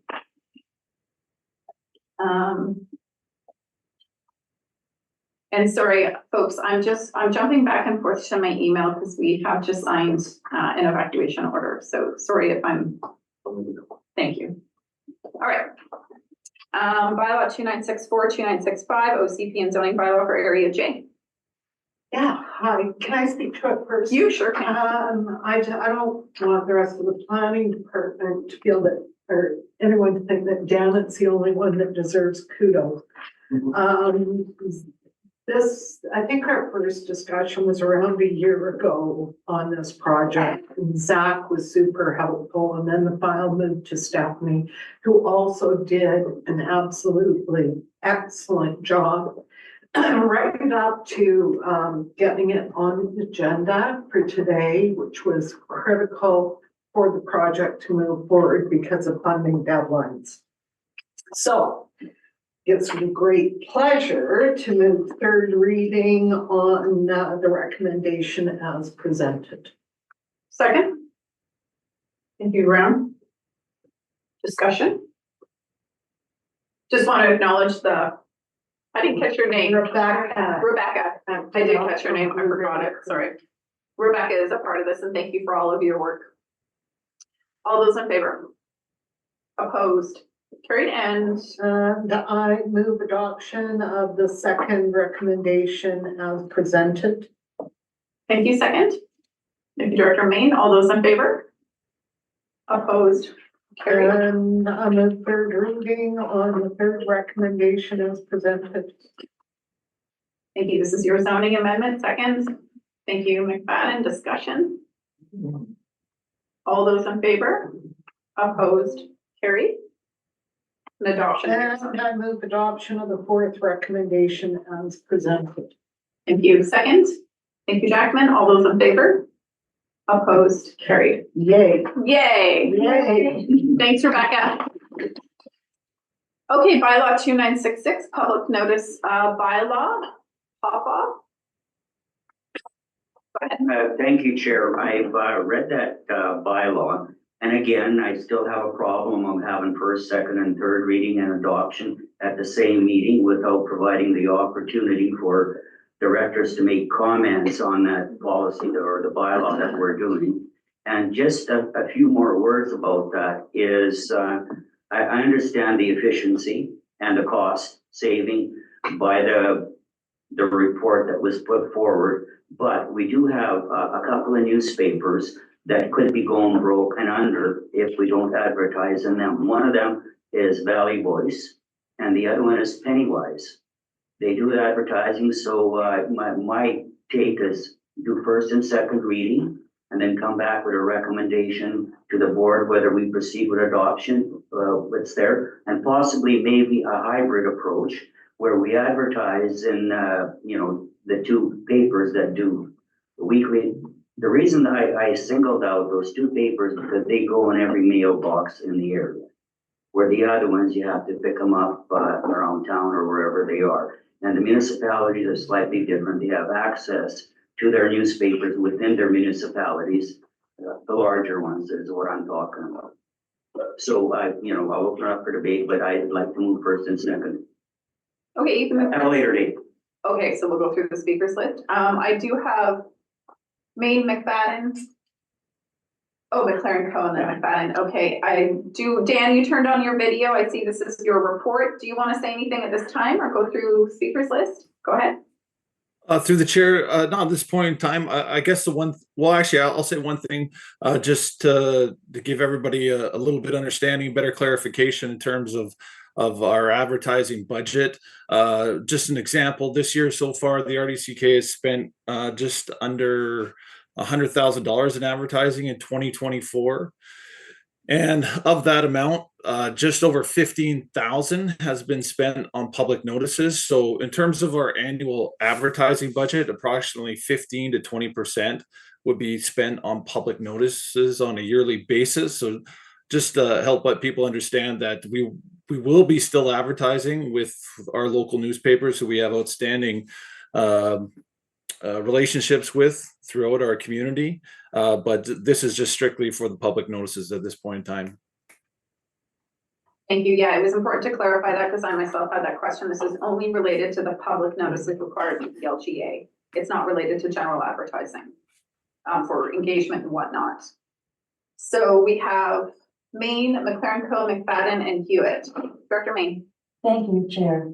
I think it's really important to note that not everybody has access to the internet. Not everybody has a computer or even a cell phone, and not everybody has access to the regional district office bulletin board.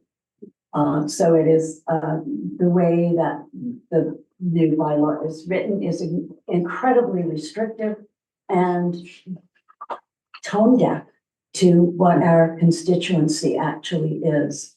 So I think it's really important that we continue and have it noted formally that we continue using print advertising because that captures so much more of our constituencies than just an online presence does. And this is in addition to the consideration of supporting local businesses.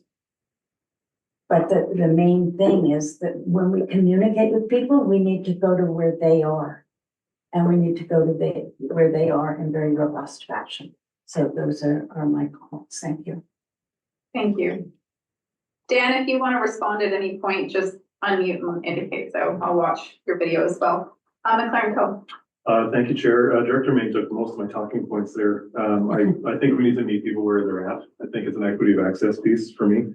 Notwithstanding the support for local business, as noted in the report, it says in our strategic plan, the first item under organizational excellence is robust communication in a range of mediums. Online and a notice board is not, to me, a robust range of mediums. I appreciate the efficiency, like Director Popoff said, for both taxpayers and the workload of staff, but sometimes government work is supposed to be inefficient because it's supposed to reach a lot of people. And I think that's the purpose of communicating things like this and having this active communication, because online is a passive thing. You have to go out and find it. And if you look at certain communities within the regional district, particularly up the Slocan Valley and in the cusp and Area K, the average age is significantly higher than a lot of places. And I'm not saying that old people can't use the internet, but there are preferences for how to receive and consume information. And I think given our experience over the past couple of years with Climate Action Plan and other items that we've engaged or not engaged with the public on, despite living in the age of communication, we have to, there's so much noise out there that we have to be very specific about how we strategize our communication. So with respect to the work the staff has done, they do a great job, but I think, to agree with the directors that have already spoken, I think that we have to maintain the print medium despite the cost and efficiency. Sure. So through the chair, just a comment that if that is the consensus of the directors, then I would not recommend moving first or second reading, because the bylaw would really not have any value. There's no amendments to make to the bylaw that would make any changes. The real purpose of the bylaw is to say that under the LGA, we have the ability to change the way that we do public notices, specifically removing that print advertising as an option. And if you're not willing to do that or not wanting to do that, then I would not move anything with respect to this bylaw, because all it's going to do is replace the direction of the Local Government Act, which we already have. If that makes sense. I'll pause for a second time. Okay, so I'm gonna keep going through the list. I've got McFadden, myself, David Off, Weatherhead. If we get to the point where we're all saying the same thing, I think we just move along. So McFadden, go ahead.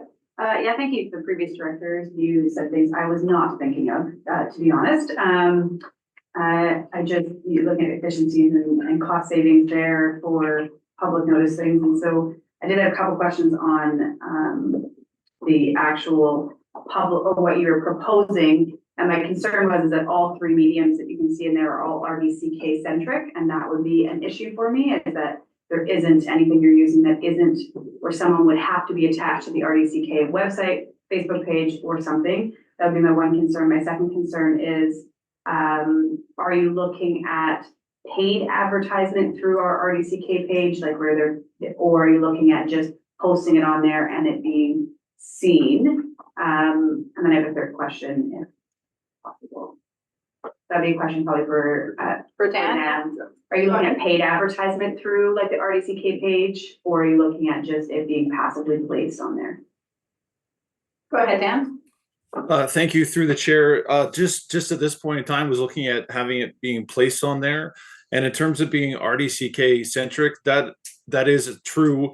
But at the same point in time, we are trying to establish that the RDCK website and our Facebook page are the authority for RDCK information. Our biggest challenge at times is that information is coming from different sources and people have questions about it and not sure whether it's true or not at times. So ensuring that the information is coming across as directly from the RDCK, that is why we want to have it right on our website and our Facebook page, so people understand that it is right from us and not from another source.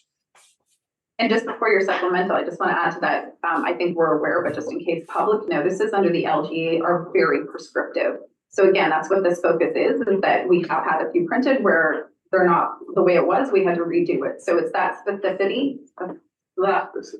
Thank you, from the LGA, that is really the critical point about where it is and how it's read, and that we've met those criteria. So please continue. Yeah, so in my understanding, public notices would be a select area that they would need to be posted in, which is a pretty, not the whole RDCK, but a select number of residences. Have we looked at the option of actual mail-out notices for select areas, and factored that in? Is that cost even close to what if we're noticing that our local media, which I get, great businesses, whatever, but if they're screwing up on their job and not printing them accurately, we need to make sure we're meeting our requirements. So we looked at the other side of it of what a mail-out would be for specific areas and what that cost is compared to what we're paying for newspaper ads.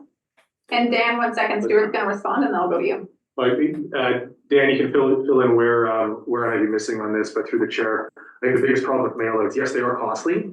The biggest problem with mail outs is that we've had significant issues with Canada Post and either not everybody getting it that we intended to get it, or someone getting the information and it doesn't apply to them. And then they get really confused, right? Someone outside of a fire service area getting a mail out on a referendum for a fire truck, that just causes more confusion, more administrative time, and we really, really struggle with it, based on the cost that there is to do that. Because if you want to get very specific and make sure that that accuracy is there, it costs a fortune. If you want to do a general mail out and try to keep it to boundaries that Canada Post provides, the inaccuracies outweigh the benefit of it.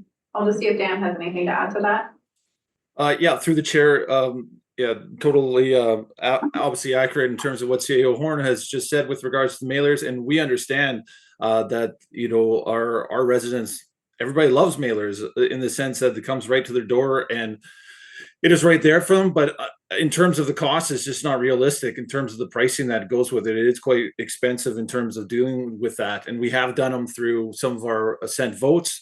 Curbside collection had done one previously, upwards of $10,000 that they're paying in terms of for mailouts. I will also mention one other thing in terms of this potential bylaw is that we could do a scenario where we are doing less print advertising currently with our current bylaw.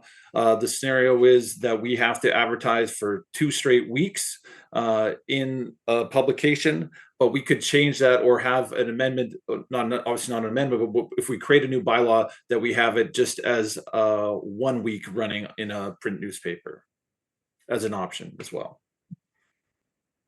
McFadden, does that answer your questions? Yeah, thank you. Okay. I was next, but I'm gonna go last if necessary. David Off, Weatherhead, pop off for a second. Hewitt, your question was answered. You're good. Okay, so David Off, go ahead. Yeah, I'm glad that we got to the mailer information.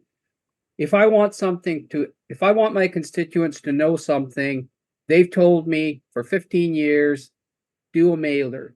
And we just did a mailer. I paid for it through Area I grants. It wasn't an expense to the RDCK. And we checked, and this was the climate action plan pieces. 60% of the people that attended our meetings came there because of the mailer, and the website was almost zero. So our website. So the bottom line is that, and newspapers and other iterations were other media sources were percentages. So to me, if something's important enough and we need our constituents to know about it, and we want to access everyone, my constituents make it very clear to me, please do a mailer. And if I have to pay for that, I do. And I know a couple other directors that do the same thing. So, and that is not coming out of our general revenues and stuff like that. So, I guess that's the question, is that if we have newspapers that are put in everybody's mailbox, that is probably better than a newspaper that isn't put in everyone's mailbox. And the best of all is our cards that we send out with this specific information. So I just wanted to note that. Thank you. Thank you. So directors, I'm just highlighting that we're all kind of indicating we want to maintain that newspaper print. So as we continue to get more speakers, if you agree, let's just move on. If you disagree, let's hear that. So I put myself last. I don't think I'll need to speak. I've got Weatherhead, Cunningham pop off for a second time. Weatherhead, go ahead. I do agree. I just had a question on the public notices. Are they quite explicit in directing people to the RDCK website? Go ahead, Dan. Through the chair, yes, they are. Every notice is directing people back to the website for more information about the specific notice. Supplemental, go ahead. So is there a way to downsize on the size of it and direct readers to go to the website for further information? Or does that not suffice? Just thinking of size. Through the chair, unfortunately, it cannot be changed in size for the official public notice. We have to do the legally obligated information that becomes in every public notice information, and majority of those are significant size in the newspaper. That every basically go from a third of a page to a full page ad. And so I just want to note that Nakusp was mentioned here as a, a notice board in their office, and just so that Regional District knows, very few people go there. It is not in a visible place. It's, so, and of course, Area K is not. Thank you. Cunningham? Thank you, Chair. But through the idea of a mailer, we're talking about mailers to each individual address, which is very expensive. Or are we, if we're talking about the mass mailer thing, which is way, way cheaper, people can refuse to get it just the same way as they do refuse to get the local paper or any advertising flyers. And those who have a thing that says no flyers in their mailbox just don't get anything other than big letters that are directly addressed to them. And I was curious as to when we were talking about mailers, which kind of system are we talking about? The mass flyer thing that people can refuse? Because I know in Weimar, for example, over probably 3/4 of people don't get flyers in their mail. They don't get advertising in their mail because they've sent none of it. We want to save paper, information. So with this one, because public notices would be area specific, they would not be a mass flyer. It would be an area specific, which drastically increases the cost, especially in rural areas when you don't have those defined boundaries as per municipality. It takes a lot more work to get Canada Post to be specific to certain addresses. So that's where you get the complexity of the cost and ensuring the right people are getting it. When it's not a public notice and it's general advertising, you can make the size you want, you can say what you want. But I think the real sticking point with this is public notices have very specific criteria, very detailed, and need to be targeted to the actual area it's affecting. So they have to be individually addressed then. Essentially, yes. Thank you. Dan, anything else on that? No, not this time. Okay. So I'm not gonna say that I vote McFadden for a second time. Sorry, I'm just looking through all of this. Is there a way to hit a middle ground where because I think currently reading the bylaw, tell me if I'm wrong, you have to have 2 different print newspapers that run for 2 weeks consecutively. So I'm wondering, is there a way to open it up to having where there's a singular one and you're using, so now you're still hitting both, but you're not constricted and we still save ourselves some money and you have a little bit more as staff to just defer to whichever publication you're feeling hits the mark best for, do you know what I'm saying? Just because we have limited print. So I'm just wondering if there's a middle ground here. Sam, go ahead. Through the chair, it does not have to be in 2 separate publications. We are able to do it in just one publication. So if it was specific to, for example, something in area H, we could just specifically advertise within the Valley Voice. Thank you. So I think it's good to note that if we want to amend the bylaw as is, we should still do second reading and then we can provide further input into what we're thinking. I think that that's a good point to give flexibility to that. So Maine, do you need to add to this at this point or can I go to pop off for? Go ahead. I suggest second reading and then if we want to amend to make more flexibility there, we can do that or we can take no further action if there's no changes. Yeah, thank you, Chair. That was my initial intent, not to have a debate at this meeting on this one, is move second reading. And then they'll have, the directors will have opportunity to provide input to Dan regarding this. And he can come back with possibly what was suggested here as a hybrid model. And I believe this should come back in August. I don't think we need a lot of time on this one. Okay. Dan, does that work for you? Through the chair, it does, yes. Okay, so move to second reading. Yes. Do we have a second? Thank you, Maine. So if you have further input on this, please send it to Dan as he's the primary person. Anyone else you want copied on that? Mike Morrison. Okay, and do that I do that by August 8th is in my head agenda deadline, I think. Do it the first week of August at the latest. Yeah, just possibly maybe September to give an opportunity because it's the middle of summer. Well, I'm hearing general agreement. We're just looking at how many newspapers are we doing this in. So I don't think we need to, we generally support, we want to keep it in print. Good to know. Do we want to amend how much and what is the provision? So I think 1st of August is good. Okay. Nope, sounds like Dan's good with that. Yep, nodding. Okay, further discussion. All those in favor? Opposed? Carried. So second reading. Back in August. Area F. You ready? Oh, yeah, that's my, yes. Move the, new financial contribution service establishment bylaw for second and third time by contact. Do we have a second? Thank you. Discussion? All those in favor? Opposed? Carried. Area H. I will move that recommendation for second, third, and Thank you. establishment. Do we have a second? Thank you, Maine. Discussion? All those in favor? Opposed? Carried. Central Waste Management Refuse Disposal Loan Authorization. I'd like to move the recommendation that you read at first, second, and third time by contact. Thank you. Do we have a second? Thank you, Maine. This is all vote weighted. Discussion? All those in favor? Opposed? Carried. I did verify this was the resource recovery plan identified this. West Management, pop off, go ahead. Yeah, I move that recommendation that's in there. Thank you. Do we have a second? Thank you. Discussion?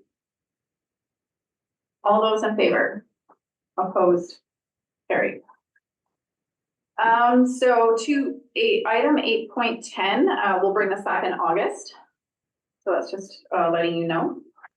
9.1.1, it looks like we had some municipalities join in that, so the cost did increase, and that's the motion here to amend. Would anyone like to move that or ask a question? Maine? So Do we have a second? Thank you. Pop off. Discussion?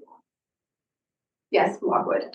Thank you. I don't know who would this question go towards, but, we have hired, had a contract with Selkirk College and had an extra 100 hours because the lady was so efficient at doing our transit study that she compiled a whole bunch of housing information for us. And that information is being forwarded. Would it affect how much more work that needs, because what needs to happen is what is the little pieces missing out of it? So Dana just came on. Dana, go ahead. Through the chair, that information that Salmo's Mayor Lockwood has provided and the interim CAO has been forwarded on to Macola. I don't think it would affect the cost though, because I think there's still the motions that have to go through and the data to be provided to complete the housing needs assessment. Thank you. Okay. Further discussion? Vandenberg, go ahead. Hi, thank you, the chair. Just want to clarify, this is a benefit for everyone, this report? Or is this, because we did spend some time talking specifically around the Nelson area. So I just want some clarity as to this cost and the benefactors. All rural areas plus we've added a few municipalities after being able, because this was in front of us last month and a few municipalities noted they wanted to join. So that's the amendment at this time, is adding them in. So all rural areas. Dana, go ahead, sorry. Yes, so originally at last month's meeting, it was all rural areas, Nakusp, Slocan, and Silverton, and since that time, we've added Kaslo and Salmo, which is the reason for the cost increase. Okay, Director Hewitt, and then I'll go to McLaren Co. Thank you, Chair. I just wanted to say thank you for agreeing to entertain adding the extra communities onto the study. I appreciate it. Thanks, Director Hewitt. Thanks goes to Dana. McLaren Co. Good. Okay, we're good. Further discussion. All those in favor? Opposed? Carried. Greenhouse gas emission pathway study. We have a report. I have Sherry online. I saw her come on. If we have questions. Oh, hi, Sherry. And we have a motion. what would the directors like to do? Anyone want to move a motion or ask a question? Jackman, thank you. Popoff second. Discussion? Jackman? Discussion. It's interesting that the level of optimism is high, and that's good. That's what you need if you're gonna see big steps and massive change. But there is a presumption here that this will enable us to meet our 50% 2030 and 100% 2050 targets, but at what cost? So that's all I want to say, is that this will enable us to analyze the cost of, as local government trying to reach those targets versus the provincial and federal government doing something, either funding or actions on their own. So I mean, it's just implicit in here that we're now going to be able to do this, and all we're going to be able to do is put some big numbers in front of the future board. And I want the public to see it as that, not that we're just going to do what's presumed is achievable today. We're just going to put some big numbers in front of us and then arm wrestle over what order of government has to do something. Yeah. It'll be combined with your asset management considerations. Lockwood. Thank you. If this goes through, is this the pathway that we will find out that Fortis is not putting in any more gas lines to new building places, and that our bylaw, building bylaw, will give us a report on how that's going to affect new building areas? Anybody? I don't know. I just got told that 2 days ago that somebody that wanted to build a 44 complex place in Salmo, and they cannot have gas. Go ahead, Sherry. Thank you, through the chair. I just wanted to let you know, so this study is actually for the RDCK owned buildings. So it's not affecting the community buildings at all. If you like, I could pass that message on to the building department that there was a question regarding the natural gas hookups. It is nothing that I've heard of from FortisBC. Yes, but that would be great. If you haven't heard it from FortisBC and this is Fortis, that would be really good, because it came from a Fortis person. Okay, thank you. Thank you. I had two comments on this one. The first one is, I do want to reference that RNG, renewable natural gas, can, especially in our area, be derived from wood. And we know from our wood waste study that, generally speaking, to be able to generate energy from that in this region, we would actually have to be harvesting or acquiring volume from other areas. It's not just a waste wood use. So I am not in favor of assuming that RNG through wood waste or through wood fiber is actually a renewable energy simply because it was a tree at the beginning. It is not a renewable energy. So that is one thing I'm curious, Sherry, if this is something that is being discussed in the energy efficiency world. There was a lot of interest in it, but it was always, I know from us at the RDCK, when we looked at that wood waste study, it was predominantly looking at wood waste, not harvesting for energy. I think that's a very different approach, and I would not in any way support that. So that's my first question, and then I'll just throw out my second one. Is Fortis in any way, as a funder and a provider, I've always had a bit of an issue with that.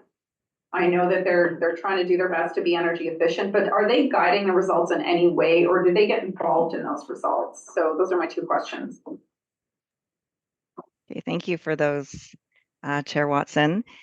For your first question around the RNG and the wood waste is definitely one source of RNG, but just to be cognizant that the RNG is through a huge network which extends to Alberta and to the remainder of BC. There are different classifications of where RNG will come from. Some of it could be actually from landfill gas emissions in different areas. And it is all coded to different colors of how renewable, I guess, or green the energy source comes from. perhaps that's something that I can add in to the next pathway or the next study report on this, just to let you know more information about RNG. And Thank you. Oh, sorry, go ahead. oh, go ahead. Yeah, don't put a lot of, I just want to be cautious that if we're getting into RNG or accessing RNG that is from a wood fiber aspect, that is not a waste aspect, it's actual harvesting, that's a line. I think we know that they're harvesting heavily in the north, and that's going to energy, and it's really, I don't think that's environmentally friendly whatsoever. So don't put a lot of effort into it, but I would say that if that's the road that Fortis is taking, I would have concerns with it. Yeah. And how is Fortis guiding the results? Okay, I hear you. And on that point, with the wood waste, I'm not sure if everyone is aware that there has been a RNG facility proposed for Fruitvale. They apparently have gotten a development permit through the RDKB. But as I understand, there are difficulties with what you're speaking about, finding appropriate sources for the wood waste. So that one is kind of a question there. For your second question regarding the direction from FortisBC, a lot of this funding comes, or the funding is defined by their application to the BC Utilities Commission. So FortisBC has to demonstrate that they are looking at ways to reduce emissions within BC as part of the plan in order to deliver their energy. So that is where this funding comes from. They do not direct the study, other than the terms of reference that we will enter into, saying that we will consider RNG as part of a potential pathway. We were going to do that anyway, and that's why I didn't think it was an unreasonable request, and actually this would help us develop some other initiatives in order to further our interests in energy efficiency and emissions reduction. So to your question, they will review, they might comment, but they don't have a direct say in directing or pushing that report one way or the other. Thank you, Sherry. I have Sangeeta. I'm sorry, I missed you before. Go ahead. Through the chair, I was just commenting, I wanted to actually ask for clarification from Director Lockwood on her comment about building inspection service addressing the gas issue in the municipality. You guys, Can she maybe after she'll reach this. out to you. Absolutely. Okay. Director Luxembourg. I just want to echo my concern about FortisBC and the renewable natural gas. Just as a caution, Fortis has been promoting the Fruitvale Bren Energy Project for quite a long time. They even featured it on their website.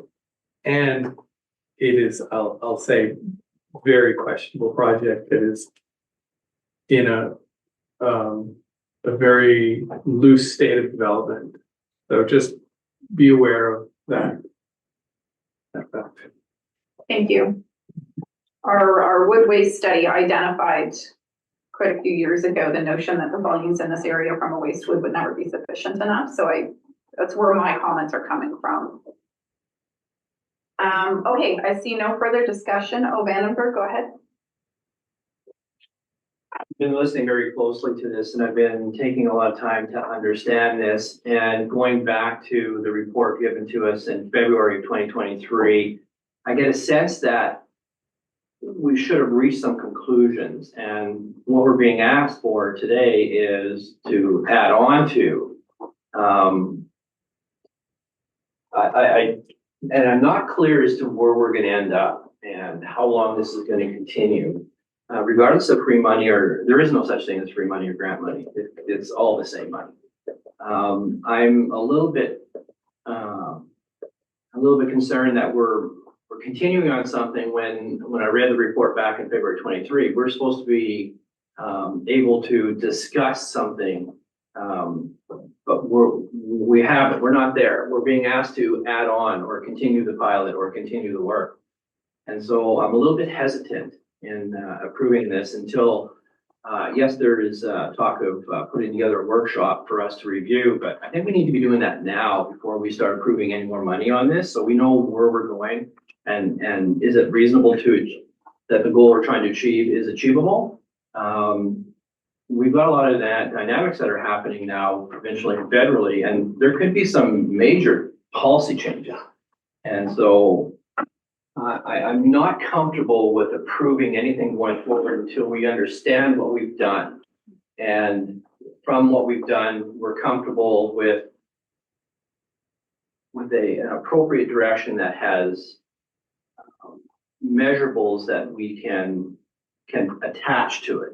Because right now we don't have any measurables. It's just an exploration. And it's a continued exploration. And so that doesn't sit well with me. So I'm not comfortable with this. I'm not going to be supporting it right now until we have a chance to really sit down and workshop this out. Sherry, do you want to provide any feedback? Sure, thank you. And thank you for your comment. So just to say that the study does have a little bit of a tricky timeline because we're trying to integrate it with the asset management plan or the asset management strategy and to seek how we can best do this study so that it can integrate smoothly and it does become more relevant to our plans moving forward with asset renewal, etc. We do have a definite end for this study, which is why I'm coming to the board at this point. The study is slated to end in October 2024. We designed it to be done at that time so that it could inform next year's budget if there are any measures that we can do starting in 2025. So we thought it was important to have that end date in order to go ahead with implementation if need be. I will just assert that to be included in the study and to be able to do these extra design items such as looking at optimizing ventilation in the complexes so that then we can possibly reduce the HVAC load, for instance, or looking at bolstering the automated building control system design. So these are things that we're going to be able to do with these extra funds.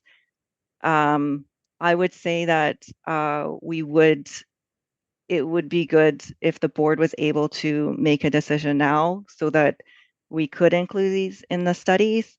I'm not sure when the next opportunity would come in order to do these initiatives and get funding through FortisBC. Thank you. I just want to see if I'm understanding that this level of funding is to drill down on a more detailed approach to what would be required so that when it comes to a budgeting perspective, we're not working with like a D class level of assessment. We're working with more of like a B class assessment, like more detailed. Is that really the difference? The difference is that right now there are measures that are possibly in the air, but they're not definite, like they're not defined. So out of this study, we will have defined recommendations on how to go forward with energy modeling of a lot of our facilities. So it will be like a more concrete plan of how we can go forward, depending on what pathway we decide to go forward with. And there will be 3 options that the staff and then the board will be able to decide upon. But we will have these definite measures that then with the asset management strategy, and we are considering the asset renewal. So it's not going to be replacing an HVAC system next year when it's not slated to be replaced for 10 years, sort of thing. That will not happen unless we have gross inefficiencies in that particular HVAC system.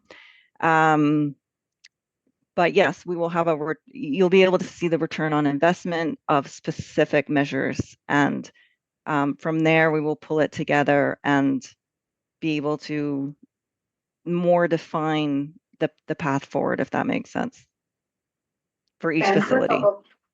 Thank you. I just want to repeat, in 2023, there was 4 pillars that were 4 stages. The request was to proceed with 1 and 2 and have support with 1 and 2 and deliver stage 3. Stage 3 being studying long-term retrofit options. And the remaining stage, implementing capital upgrades. That's part of it back in 2023. I'm not quite clear as to what this is proposing to do. But you use keywords like optimizing, replacing, redesigning. Last board meeting, we all took a pause and stood back, and the cost of our recreation centers are driving out of control. And to me, we've got to be very careful that this is the appropriate path forward, that this will pay back and add value. I am not convinced right now, and we've had a period of time since 2023 where we should be at this point in time and be a little bit more satisfied as to where this is going to go and what the payback is. Now we're being asked to invest a lot more money into what I see as should be implementing capital upgrades, because studying long-term retrofit options are supposed to have been a part of where we're at today. So I'm reluctant until we take a moment and discuss this in a workshop. I'm reluctant to approve anything because this is very fuzzy. It doesn't have a lot of measurable metrics to it. And I'm reluctant to suggest to my taxpayers to go ahead and trust me. Okay. Anyone else on the speakers list? No. Okay, Graham, go ahead. Yeah, thanks. I'm confused about the financial ask here. Like the way that this report is written, the project was 250, it included 200 in a grant and 50 came from the regional district. And now we're being asked for another 65, like from A108, like. We're applying for the funding to Fortis. It's not taxation. It's not taxation, so we're applying to Fortis for another, but what about our 20% that we were supposed to agree to with the grant? That was on the original grant. This one does not require that. Sherry, go ahead. Oh yeah, I was just going to reinforce what you're saying, Chair Watson, in that the 50,000 will come from the services as originally planned, and this would just be a full up to $65,000 input from Fortis BC to support the study. Supplemental, is that a guaranteed input, or is it something we have to apply for and wait? This motion is to apply for the funding. Yeah. Okay, go ahead, and we have public time in a minute, so. And I'll make it very quick. So where I was going with this is because this says facilities with natural gas and electricity usage. What a Fortis person said to a new developer is that they could not get a new Fortis gas line put in to their new home, and anybody with gas will be phased out going down the road. So if your gas stove stops working, that they will stop producing those at some point in time. He did not give a timeline, but that is where they're headed. So I'm not sure if that's where some of this is coming from, because we don't have a clear direction, but that's what I've heard in 4 days ago. So I'm concerned that we're not getting a whole picture, and Fortis is maybe throwing spaghetti at the wall, trying to figure out if local governments will do some work for them, or BC Hydro in the case that they'll probably have to do this. And this helps us figure out these different things. So we're at public time. You're talking about the source of energy. We're talking about evaluating assets to assess what's inefficient, not the source of energy. So we need to pause this because we're at public time. So there is a motion on the floor. Correct?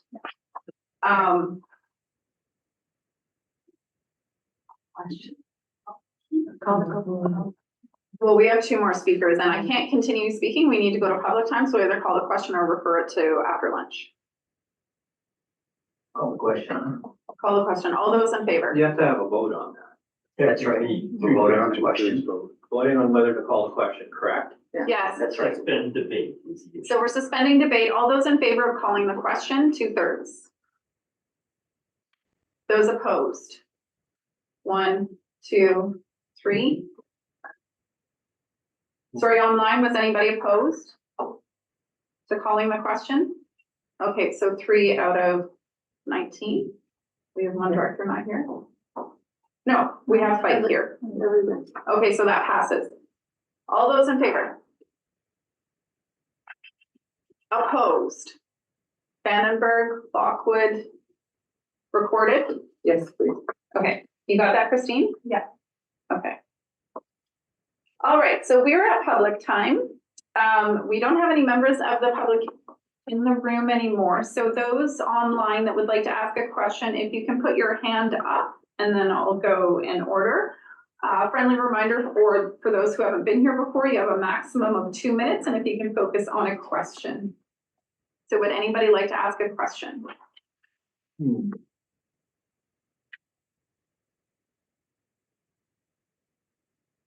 And if you're having a hard time unmuting, you can put it in chat. I just realized that there are a few that have had an issue, so I will allow that.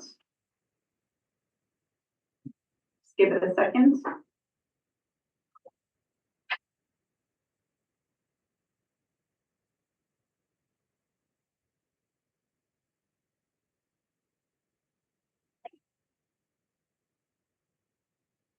I'm not seeing anybody in chat or with hands. Okay. So we have another 12 minutes before lunch. Let's keep going. I am curious, 9.1.3 is the terms of reference for the conservation fund. And I have quite a few questions. I did get a few submitted. I'm wondering if, because we're going to gather as a group, if we could refer those to the participant conversation. Would that be appropriate? Jackman, go ahead. Yeah, prior to moving referral, yeah, what I didn't understand is the difference between the biodiversity targets, which took me a long time to UNIC, whatever, now to priority conservation actions and how that table shifts. I'd love to understand that a little bit better. There's other little things, like there's a link referred to in the terms of reference. So there's a few things I would love to get my head around a little bit. And I don't think it's super time critical. So I would suggest we refer the terms of reference discussion to the Conservation Service meeting, but then the next motion, I think we could move ahead on because it's a governance one that we have been asking for. So I would move referral of the first recommendation until after the service participants have an opportunity to meet with the Community Conservation Program. You're referring to discuss it in that meeting? In the participants meeting? Yes, but it also has to return to board. Yeah, okay. Okay. Christine, was that clear? Yeah. Oh, good. So moved and seconded discussion. All those in favor? Opposed, carried, and I think we can go ahead with this motion on the committee creation. Thank you. Thank you. Discussion? All those in favor? Opposed, carried. All right, 10 more minutes. Let's do the food policy council. I'm sorry. I was trying to type my name in and I couldn't open the screen. I had a question on the last one. On the conservation service? Yeah, Terms of reference or creation of the committee? creation of the committee. Yes, go ahead. Would that be another committee chair? I guess I'm asking through the chair to staff, I guess to the CAO. Would that standing committee be then another committee where we'd have to pay stipends and expenses? Through the chair, that would be determined through the drafting of the bylaw and up to the committee participants. Not all committees get stipends, so we can choose to not do that. No, it's not necessary, but go ahead. Yeah, just supplemental into the CAO through the chair. I think all standing committees right now do have stipend and expenses. Am I correct? No. Emergency executive doesn't get stipends. There's a few others that don't. Crescent Valley Services, shared services, no stipend. Okay, thank you. You're welcome. Okay, Central Kootenai Food Policy Council, we had a delegation from Damon Chouinard, I think it was last month, with a request. This is that request. I do want to note that the core funding we've been providing since the inception of the Food Policy Council is not the same as this. It is separate. And that has been in the last 3 years, $15,000. And so that is not the same request as this. This is a specific project request. So just clarifying that, the report did outline it. Paris is online. Do we have questions or are we ready for a motion? McLaren Co. I'm happy to move the motion and speak to it, but I'll wait if there's discussion. We can move it and get it on the floor. We have a second. And then Vandenberg, how to go? Do you want to speak to it first, McLaren Co? Sure, I'll just quickly say that, well, I could go on about the Food Policy Council and all of its benefits, but I'll just say that bolstering food security has been at the top of mind for people in my community, and I'm sure other communities for many years. And I think supporting the economic viability of that sector through this gap analysis and empowering local stakeholders is quite worthy of the $20,000 spend out of LGCAP. Thanks. Thank you. I'll note that when I started in the food systems work in 2009, no, that's the year my son was born, 2005, the biggest gap for the farmers, we did a North Kootenai Lake food shed assessment, and the biggest gap and most difficult thing to assess was the distribution system. Our distribution is based on global food systems. It's not based on regional. And so you have a lot of ad hoc ways that people are delivering to each other, and formalizing or looking at ways to enhance a regional distribution system is very much the foundation of a robust food system that is viable for farmers. So I did understand where Damon was going with this, and it's long overdue in terms of no one's really taken this on because it's quite a piece. So I am happy to support it for those reasons, and I was grateful to see there's already over $100,000 from the bigger funders. So that was a good indication that there is support for this. Further discussion. Vandenberg. Yes, thank you. The work is of interest for sure. The amount of investment is not the big issue or an issue for myself. The results of the gap analysis need to be timely, and I don't see where we're going to get the results of that. As far as speaking, if I can, on Crescent and A, B, and C, with our local producers and our local participators in there, there's a concern that the Food Policy Council has not really done enough yet to reach out and include them into their program and project. So I would strongly suggest to Paris, and I will be voicing myself, that participation by A, B, and C in Creston has to take a higher priority. I know that Damon has suggested that he needs to reach out because he hasn't yet, but I cannot impress upon this group and this potential funding to move forward that needs to start occurring, and that locally we're watching it very carefully. I think I'm just going to leave it at that. Okay. I can provide to you that so Tanya Wolf, previous director, was directly involved in both the food scene as well as Food Policy Council, and there was some connection there that was changed once also Abra left, so there's been a staffing change. When I spoke to Damon, I did speak to him after that meeting because I wanted to make sure he understood our funding parameters and how that worked. Jackson, on the list, please. I identified that I recommend not only does he go to Crescent Valley Services Committee to discuss with the directors directly those concerns, but also what are the avenues, and that was very much on his work plan. And also as our member of that committee, your neighbor, I believe, is taking notes. McLaren Co is your representative for us. supplemental then. Yes. Because you brought that forward with Tanya Wall. Tanya Wall is giving us a lot of direction as to what's really happening on the ground. And mostly my concern is her concern. Okay, great. I mean, it's not great, there's concern, it just, that conversation continued outside of her being at this table. It's good, she's always been in the food scene, so she's a good advocate for making sure the farmers' voices are heard. Paris, I'm sorry, did you unmute and did you want to add to that? No, okay. Jackman, you were next. Yeah, thank you. So projects tend to evolve sometimes because of where people have connections, whether it's your business, family, or whatever. So this is leaning, into Kamloops direction. I drive Kamloops all the time. I know exactly how hard it is. Moving stuff there is not super quick and easy.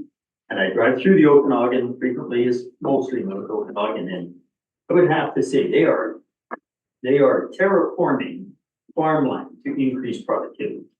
Go through Cold Stream, drive through Vernon, look at some of these areas and fields and what they're doing. They're going to produce a lot more food.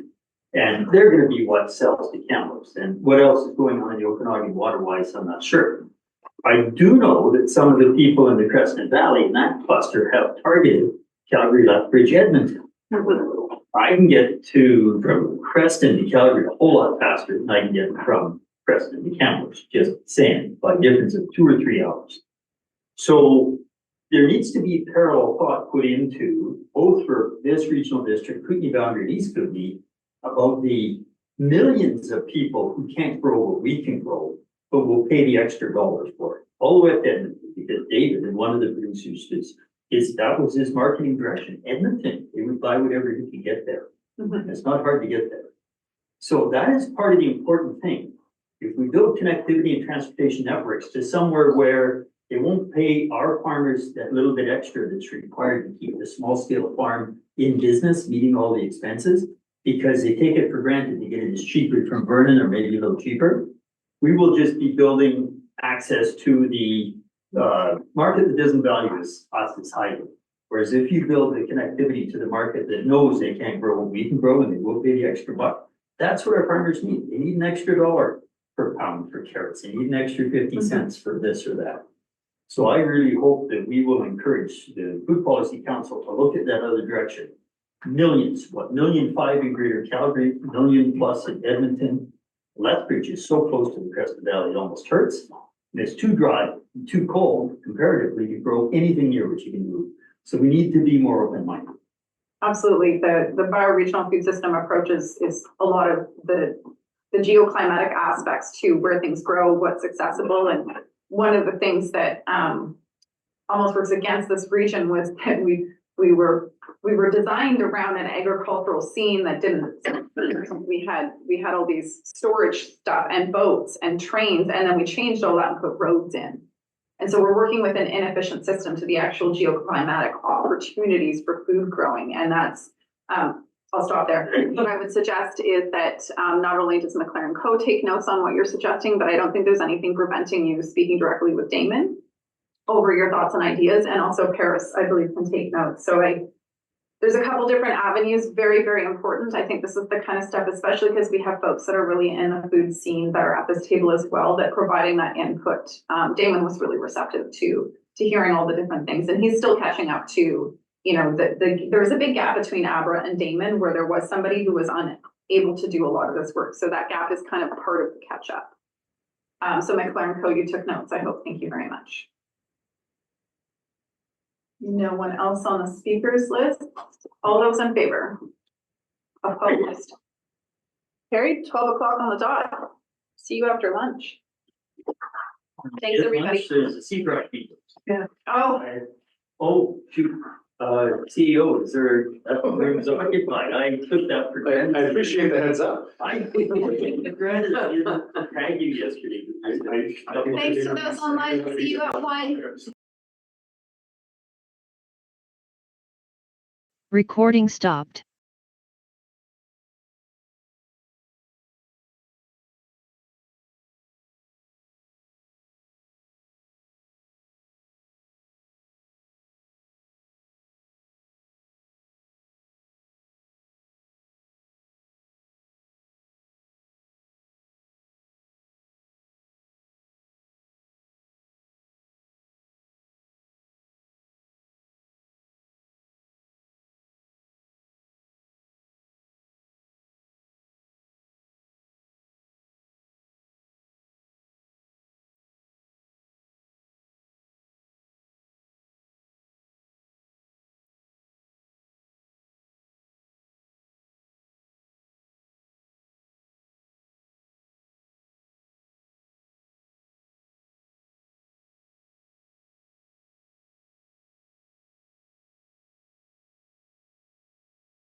Recording in progress.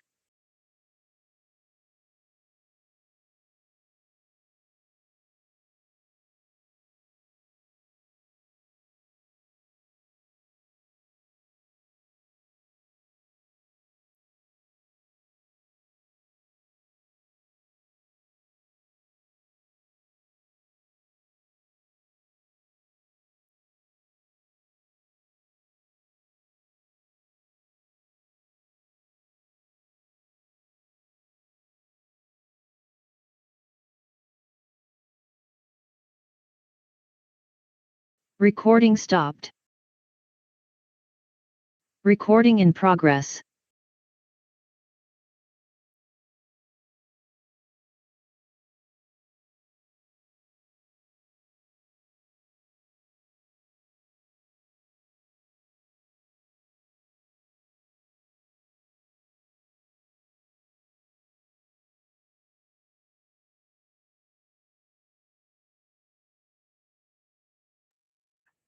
Okay, we're unmuted. Christine, if you want to do your recording. Yeah, got it. Okay, and have you done a roll call? Yeah.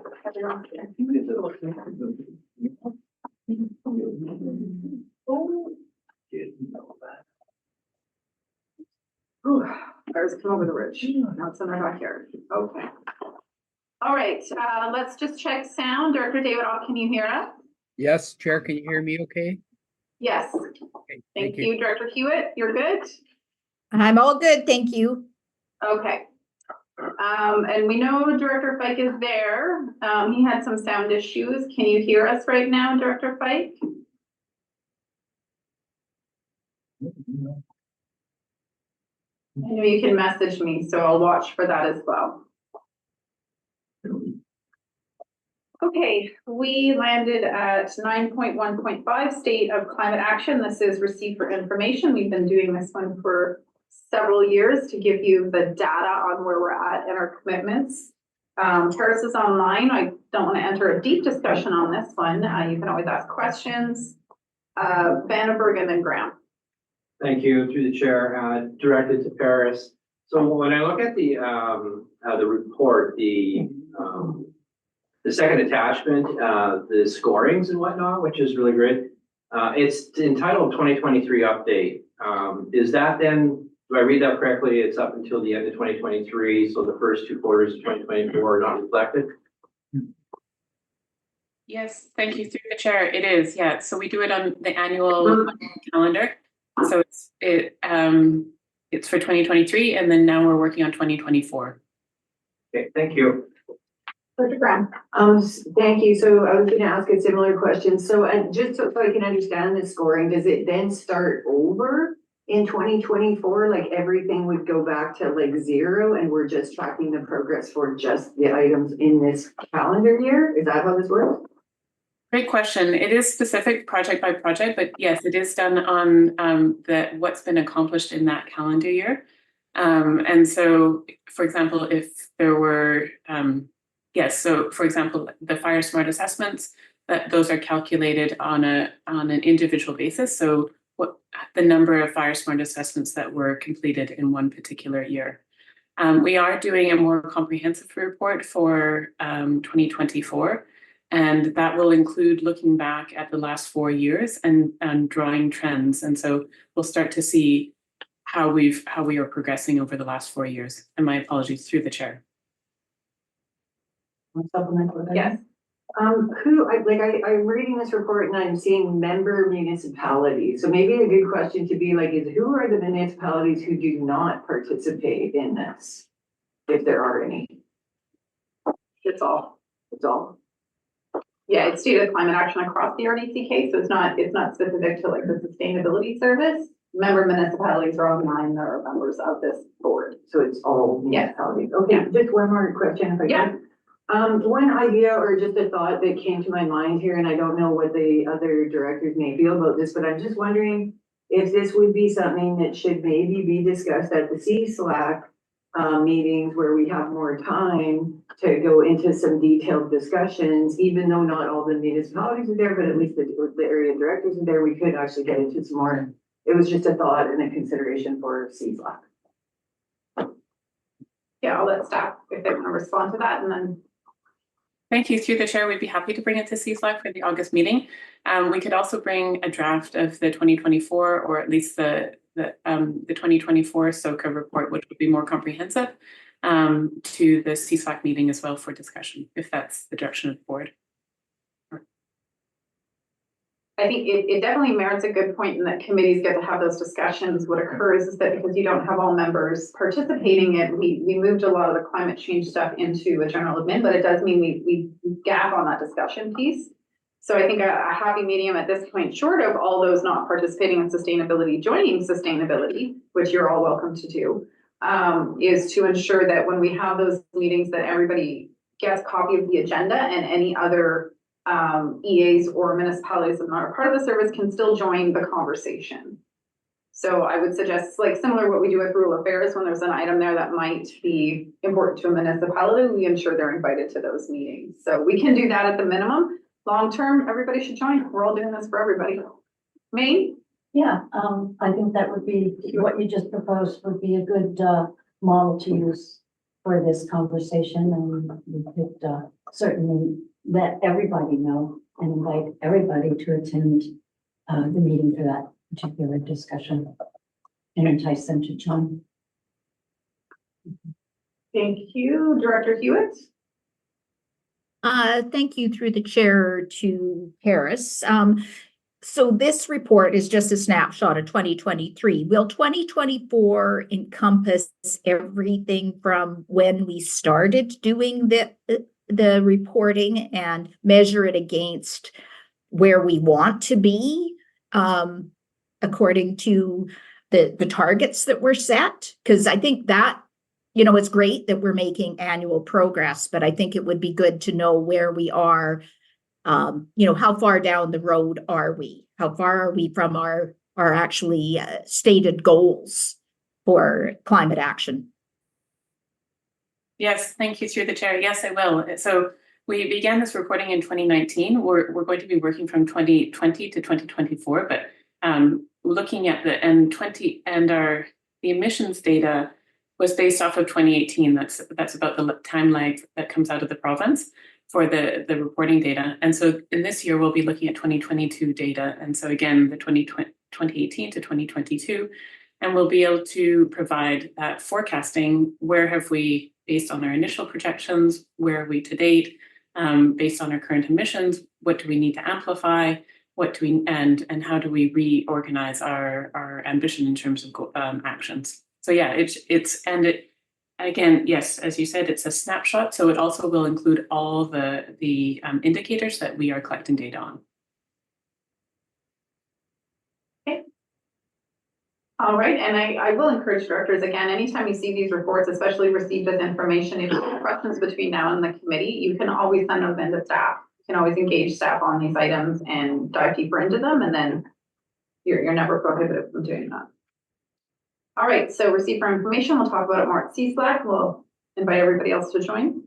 9.1.6, Community Wildfire Resiliency Plan Update Contract. David, if you wanted to speak to this one, go ahead.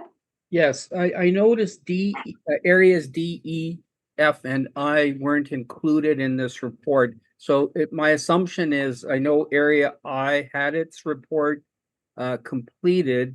So my first question is are D, E, F, and I completed? And secondly is, how were those paid for compared to what we're proposing now? Yeah, we just approved the DE and whatnot ones in terms of, that was about 2 months ago, 3 months ago, we approved all those.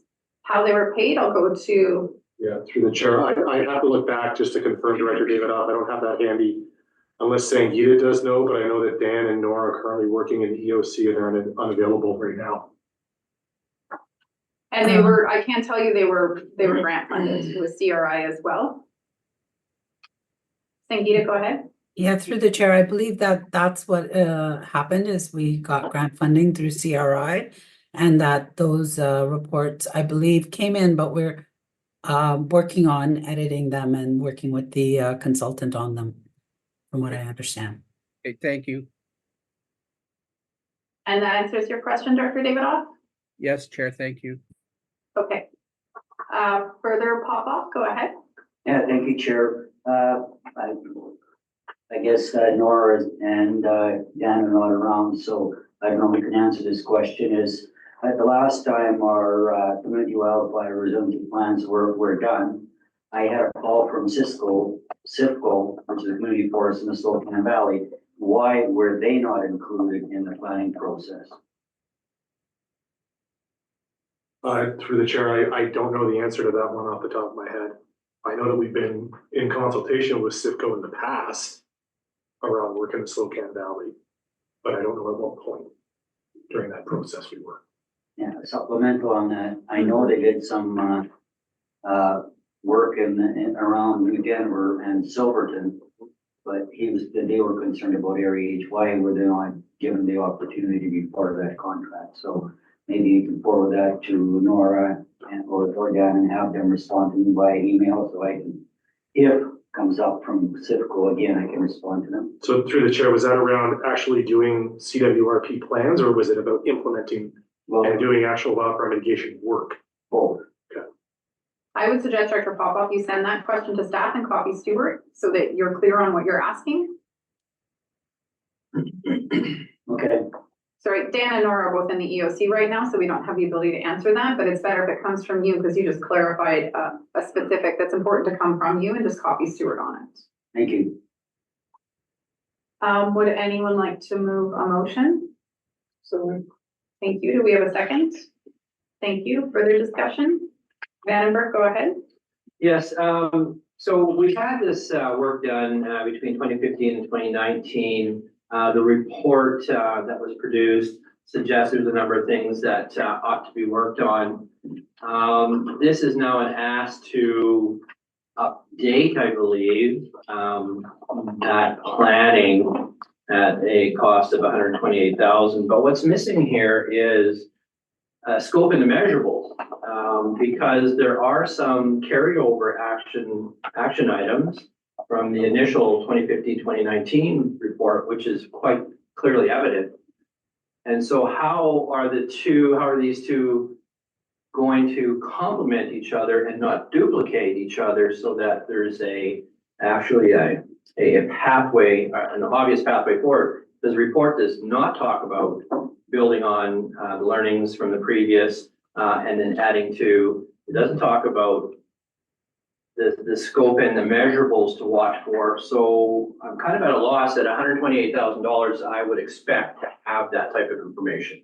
So the CWRP, the template and the requirements on them are set by the province. And so they changed the original template of the community wildfire protection plans and require them to be now this new template and this new model. Everything that's in the CWRP as an update will reflect back to the original CWPP and update that data to say, this is where we're at now. Is it still a high recommendation or is this a lower recommendation because it was activated? So they speak to each other. If you look at the Area D CWRP compared to the 2016 CWPP, you'll see how they carry forward that. Given they're the same contractors, they actually have a lot of the same information already and they're well in the loop on what was recommended versus what's still outstanding versus what might be new. The wildfire DPA is a good example of one of the actions that was taken by the board and then individually Fire Smart. A lot of the stuff, when you look through the recommendations, we've been active on them. They're very active. So there could be up to 50 recommendations in a CWPP. So they don't go item by item, it goes by plan and then identifies where does that land now in the high, medium to low recommendation list. Well, thank you for that. Yeah, you're welcome. It would have been nice to be able to say that in that report. They're so standard that I think it's sometimes lost on our staff what might be missing because folks are new to the team. Yeah. I'm sorry, I assume because Dan and Nora weren't here, I just answered that. Okay, motions on the floor for the discussion. All those in favor? Opposed? Carried. The Sewer Water System Financial Plan Amendment. So yes, it is on this agenda. Director Tierney, who asked about this yesterday, and I said it was and then never looked. So there it is. It is. Would you like to move the motion? Yes, thank you, Chair. I'd like to move the resolution. The board approve the RDCK entering into a contract with BA Blackwell Limited to not to exceed. Oh, sorry. Wrong one. Wrong one. The board direct staff to amend The 2024 financial plan for water utility, Area B listener service, that's for three to increase capital expenditures by $40,000 for the PN 27 14th Street water main replacement project. Increase community works grants by 30,000, increase transit reserves by 10,000. Do we have a second? Thank you. Discussion? All those in favor? Opposed? Carried. Your next motion? Resolution 2, the board approved the community works funding application in the amount of $30,000 to partially fund the water utility Area B listener service 2 S243 water main replacement project identified under capital expenditures. Second? Thank you, Hanegraaff. Discussion? All those in favor? Opposed? Carried. Sorry. Okay, item 9.3.1, Udashenia Improvement District. That is Hanegraaff. Go ahead. Yeah, I move that the board approve the RDCK enter into a lease with the Udashenia Improvement District for the use of a section of the RDCK Udashenia Fire Hall property for the period of 10 years, and that the chair and corporate officer be authorized to sign the necessary documents. Second, McFadden. Marie, I see you came in. Just want to say thanks. I know this one's been a long one. Thank you. Is there anything you want to let us know, or you good? Nope, all good. Thank you so much for putting this forward. Okay. Further discussion? I'm just glad it's finally done. Yeah, I heard a bit of the history. I can understand. All those in favor? Opposed? Carried. All right, discretionary grants. I assume everybody checked their grants. We have no amendments on the agenda. Would anyone like to move this? Sure. Thank you. Nice. Jackman and Weatherhead. Discussion? All those in favor? Opposed? Carried. And Crescent Valley Chamber of Commerce, this is a rescinding, Area B. Yes, thank you, Chair, that the resolution 35-24 being the allocation of discretionary grant funds, Area B, Crescent Valley Chamber of Commerce, $1,000 be rescinded. Thank you. Second? You discussion? Sure. Yes? Just on the question, when you rescind something like this, you can only rescind as long as the funds haven't been given out. Okay, so I assume those funds haven't been given out. Okay. And this was at the request of the Chamber of Commerce. Community development. Oh, sorry, all those in favor? Opposed? Carried. Community development. Sure, I'll move them as presented. Thank you. Second. Thank you. Main discussion. All those in favor? Opposed? Carried. Okay, Chair and CAO reports. What's my report? I think I just had that fire for the hazard call. Chair to attach to the. Okay, so that was the last hazard call. I attended actually the other ones today. It was at 11:30. Okay. So those are my notes from it. They didn't, sometimes they provide the presentation, sometimes they don't. I didn't get the presentation, so that's all I know at this time. Likely there's new things to be said, but none of us were on that call today. Does anyone have questions for me on that one? I did pass it on, and Dan for emergencies, it was be aware of all of those aspects. And I think that's all I had to report on.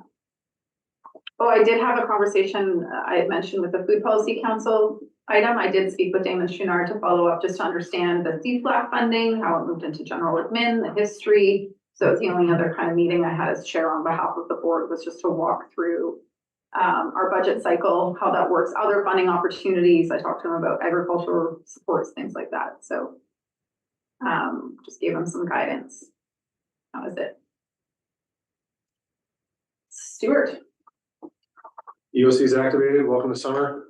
Could be some more lightning today. So hopefully BC Wildfire can stay on top of things. We do have one media release going out shortly for orders evacuation alert just south of Silverton for about 91 properties and an order for 11 properties, which have already been delivered door to door. So we're just monitoring that. The reception center is the Legion can for those people. And that's the only action that the EOC's taken so far, but I do expect more as the next couple of days progress. Questions for Stuart? Weatherhead?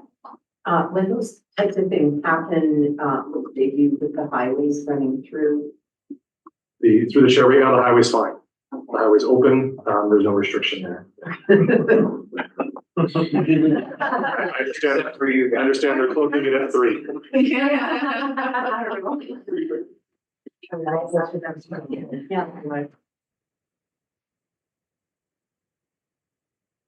hurry up and finish like this. All right, we're moving along. So back to,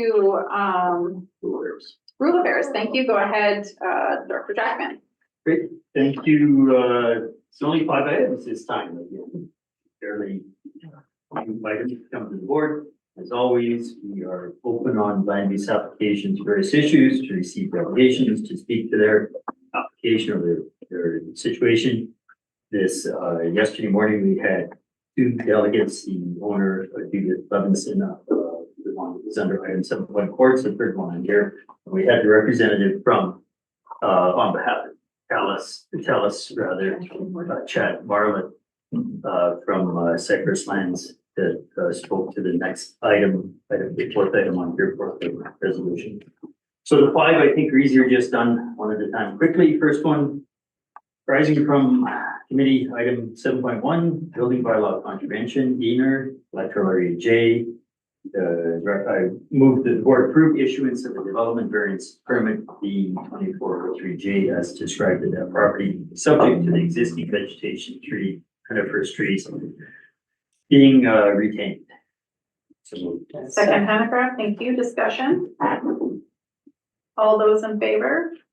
Opposed? Carried. Next one is rising from agenda item 7.2, temporary use permit Jansen, electoral area K. So this is just an initial step. I move that the board direct staff to provide a clarification of the board's intention to consider temporary use permit T2401K application by Martin Nolan Jansen and Susan Jansen that the property is described. And that's subject to BC Hydro providing the RDCK with confirmation that the owner worked with agencies in order to register the agreement easement on the property. Second, thank you. Discussion. All those in favor? Opposed? Carried. So the third one arising from agenda item 7.4, the third one on your list is, should have been noting, these are all vote. Site-specific exemption to the floodplain management bylaw, Levinson electoral area B.